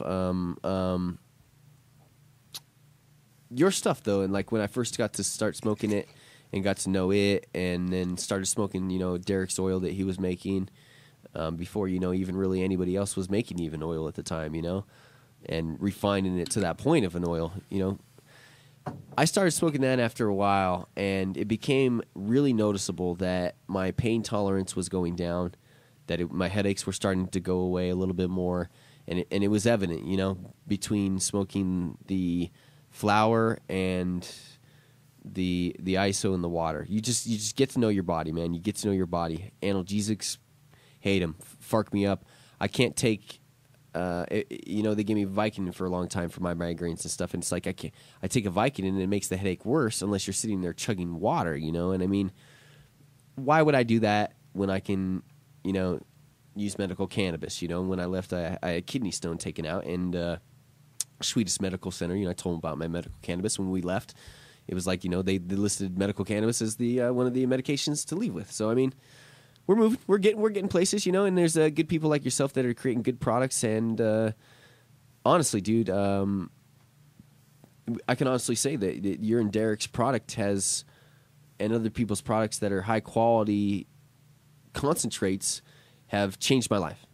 Have honestly changed my life. They've been able to make me allow. I mean, dude, how many times have I missed the show? I may have missed the show a few times here lately or whatever because of whatever problems, but holding down a 9-to-5 job was a hard thing to do before because of my migraines. I mean, I would have got serious migraines. I mean, it was like once a week, man. I was having to maybe call in once every 2 weeks, and that's hard to do, especially if you're a radio DJ. You can't. It snows 4 feet outside up in Steamboat. I still got to walk my ass to work or get to work somehow, and it changed my life, man, dude. And I think you've changed a lot of people's lives, and I don't mean that as any bullshit or nothing like that, man, because I don't want to have to take those stupid painkillers, and they don't work. And so people sit here and they say, it's like, why do you have to smoke all the time? My mom, maybe you should cut back on the cannabis a little bit. And it's like, you don't understand. It's become a preventative medication. It's not something that we're sitting here trying to get high off of. It's not that. Maybe for some people it is. And maybe for some people of our culture it is, but it's a medication. It saved people's lives, and it's changed people's lives. So you've helped people make some great products. So, and really appreciate that, and really appreciate having you guys around. We are lucky as fark on John Doe Radio to have the people that we have around us, and whether that's because we're good or because we're lucky, I don't know. So come back anytime, man. Right on. Give thanks. I hope that was positive enough for you at the end there. Yes, bring it around. So check that out. Selector Nikka T, we're here talking with on. Hopefully you guys got to learn a little bit of something. Next time, if you guys would have any more questions for Nick, when we get him back in here, I'll let you guys know like a day ahead of time or something. Or if there's questions about hash in the future, we'd like to make Wednesdays and Thursdays sort of like a hash day, business day. We'll see what we come out with. But if I missed anything, make sure you holler at me. John Doe at JohnDoeRadio.com. Really, I'd honestly prefer that you put it on the John Doe Radio Show Facebook page when we announce that we're going to have Nick on. That way it doesn't get buried in the hundreds of emails that I get, between the couple of days of... I mean, it's ridiculous how much emails I get now, and feel free to ask me any questions on Extract Artists. Like I said, it's the group page on Facebook. That's really where I prefer to answer the questions because I can take my time to get back to the group page rather than blowing up the regular Facebook page. But Extract Artists, it's a good place for a lot of people to talk about and learn different extraction techniques and, learn and teach as well. And yada, yada. And as all you got to do is go on Facebook, type in Extract Artists and send a request. And maybe, I don't know, I think there might be a messenger thing. Phil, you can sit down at some point in time. You know that, right? You can just set the camera there. I don't give a damn at this point in time. Okay. All right, anyway. So, check that out. I'm going to get back on that page and because I'm missing a lot, and I want to get back with you guys. And even, honestly, when I get my blue badge, man, I told Scott, I've told everybody this too, man. I'm going to sit down with you guys and no pay, I mean, no pay for now. But, I want to learn some stuff from you guys. I've gotten behind on learning some stuff, and I would really like to sit down and watch you guys do some great things. So, good times, man. Really appreciate you having you on, and as I said, come back on anytime you would like to, and it's yours, man. We'll make it happen. So, you're a good friend of the family, of the JDR Army, and the good people here in Colorado, man. We really, really, really, really do appreciate what you've done, and a lot of people, like I said, lives been changed about it. So, it's good times. All right. Let me make sure we get here this read for CPM also. I'm sorry, CPM, for getting your read in here last at the end of the 2 hours. I meant to get you guys here at the beginning. But Compassionate Pain Management, fantastic dispensary that you guys can check out. Have 2 locations, one in Lakewood and one in Louisville. The spot in Lakewood is at 1585 Quail Street, number 13B, and in Louisville at 1116-7 West Dillon Road on the southwest corner of West Dillon and McCaslin. And make sure you guys holler at those guys, 303-665-5596 in Louisville. Tell them the John Doe Radio Show sent you. You get an awesome discount. Plus, our sponsors know that it's paying off that they are sponsoring us here on the show and not just kind of investing into us. I'm not just trying to ask for investment. We want to give a little bit back, but, there's a point here, too, right now where if anybody can help us invest, anybody can give us a little something to keep us going, now's the time to do it. Also, Lakewood, 303-232-3620, Compassionate Pain Management. Check them out. Sean, awesome dudes, Roper, Patrick, we have in on Mondays. Can't wait to have them back in again. What else am I missing here? Make sure you guys, Mad Hatter Smoke Shop. Big up. What up? What up, Paul? Rehydrating Seeds. Make sure you guys check those guys out. Rehydrating Seeds or rehydrating.com. Big shout outs. Mad thanks to our homies and Thanks, Derek, for sending me a message this morning. Big shout out to Derek, CC, Adam over at Hemp Hoodlum, and TH Seeds. Some of the closest fam that I've had, since I had fam. Love those guys, and I wish nothing but the best for those guys. Grow Eyes, handmadeapparel.biz, where you can get your JDR gear. Make sure you check out Edson, Mayton, and Matt's. I'm going to let you take off here and then do whatever you need to do, unless you want to chill out or whatever. But we're going to talk about maybe some changes in the show coming up here, since we only have today and tomorrow to get onto it. You're welcome to chill, though. Feel free. But if you got to bounce... Probably run around for a minute, maybe. Hang out for a sec. Hang out for a second or whatever? Take Okay. a few dabs. I don't even remember where I was going. I interrupted everything. RunOnGrass.com, LittleManHosting.com. Also, please, if you guys have a chance to and you can give them a holler and you would like to have them in your shop, not only Rehydrating seeds are available, give those guys a holler, but also available in wholesale form is Top Shelf Extracts, which they're starting to perfect that whole shatter game that they got going on. Nick's good friends with them. We have them in here. We'll have them in here a lot. 855-710-EARL, 855-710-ERRL. And, okay. Let me get on this bed here. So here's the deal. Here in the studio, which I was handed something... I don't think it's going to work, though, unless I get a car. So the plan is right now, until something else changes, and what my plan is, and Warren came in, and I think he maybe tried to interrupt me for maybe talking about this today, but still, I gotta let you guys know this, because we only have today and tomorrow, and then we start on Wednesday back up again on whatever time we're going to start up with. The show is not... tomorrow will be the last day that the show will air at 11 p.m. Mountain Time. Just a few different reasons, man. It's too early for me right now for me to be able to take care of the business that I need to take care of. I honestly can't sleep at night. I didn't sleep last night. I'm trying to work through some shiz, make sure I take care of the business that needs to be taken care of, to make sure myself continue on with the John Doe Radio Show. Also, at 7 o'clock at night, they are planning on having shows here on the network, so we're going to be bringing you some awesome stuff. I plan on hopefully producing those shows if everything goes right, and being here. A few. There's just, I don't even want to mention what shows are going to be possibly planned coming up. I Cannabis Radio we have obviously on Mondays. Make sure you check that out with Georgia and the brand new host Amy. She's awesome. Amy Diulo. She's works for Kush Magazine, so maybe that'll bring us a little bit of good favor with Kush Magazine and all the people down there, and good times with those guys. Check those guys out. Kush Magazine, available not only I think here in Colorado but California. But yeah, they got their show, and then Scott Green is going to be starting up a show on Wednesdays that is called the Thunderdome. It's not necessarily going to be about cannabis or anything like that. It's going to be about just politics. The Thunderdome is the Occupy. The Occupy kitchen that they had going on. So we'll see what happens there. That'll be Wednesdays at 7, and the John Doe Radio Show, as I know it now, unless something changes. I know y'all rock and roll with me. Bear with me for a week or two if shiz just gets jumbled up and down. As of now, I'm not going to be able to get a ride here at 4 p.m. It's not going to happen. So I don't know, man. Warren's going to be... the John Doe Radio Show will start as I know it.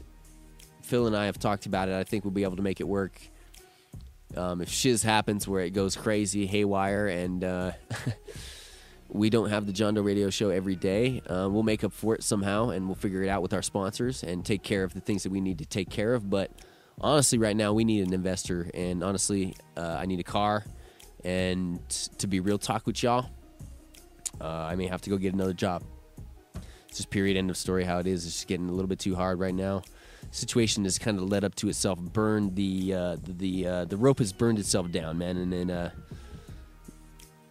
y'all have known the story. We've talked about it for a long time. I've sustained as much as I can. I've paid as much bills as back as I can from the situation before, to make sure that if in the future I needed to get in a situation that was, in a different situation than I'm in right now, say like get out of a house and into an apartment, do that, and even that shit's kind of hit the fan here. And yeah, last night was sort of some game-changing things that happened that I'm not really willing to talk about here on the radio show right now, and probably never will be willing to talk about on the radio show. But that's sort of another reason why we're probably going to change it, and hopefully we'll be back on the 22nd. If we're not back on the 22nd, I'll be back with you on other shows, all right? And we will be here. You know, if anything, we'll come with you on Sundays from Charlie's Stash. We'll invite Phil down, and we'll just do more videos and other stuff like that. But real talk with y'all. Not trying to say this last 2 days of John Doe Radio, but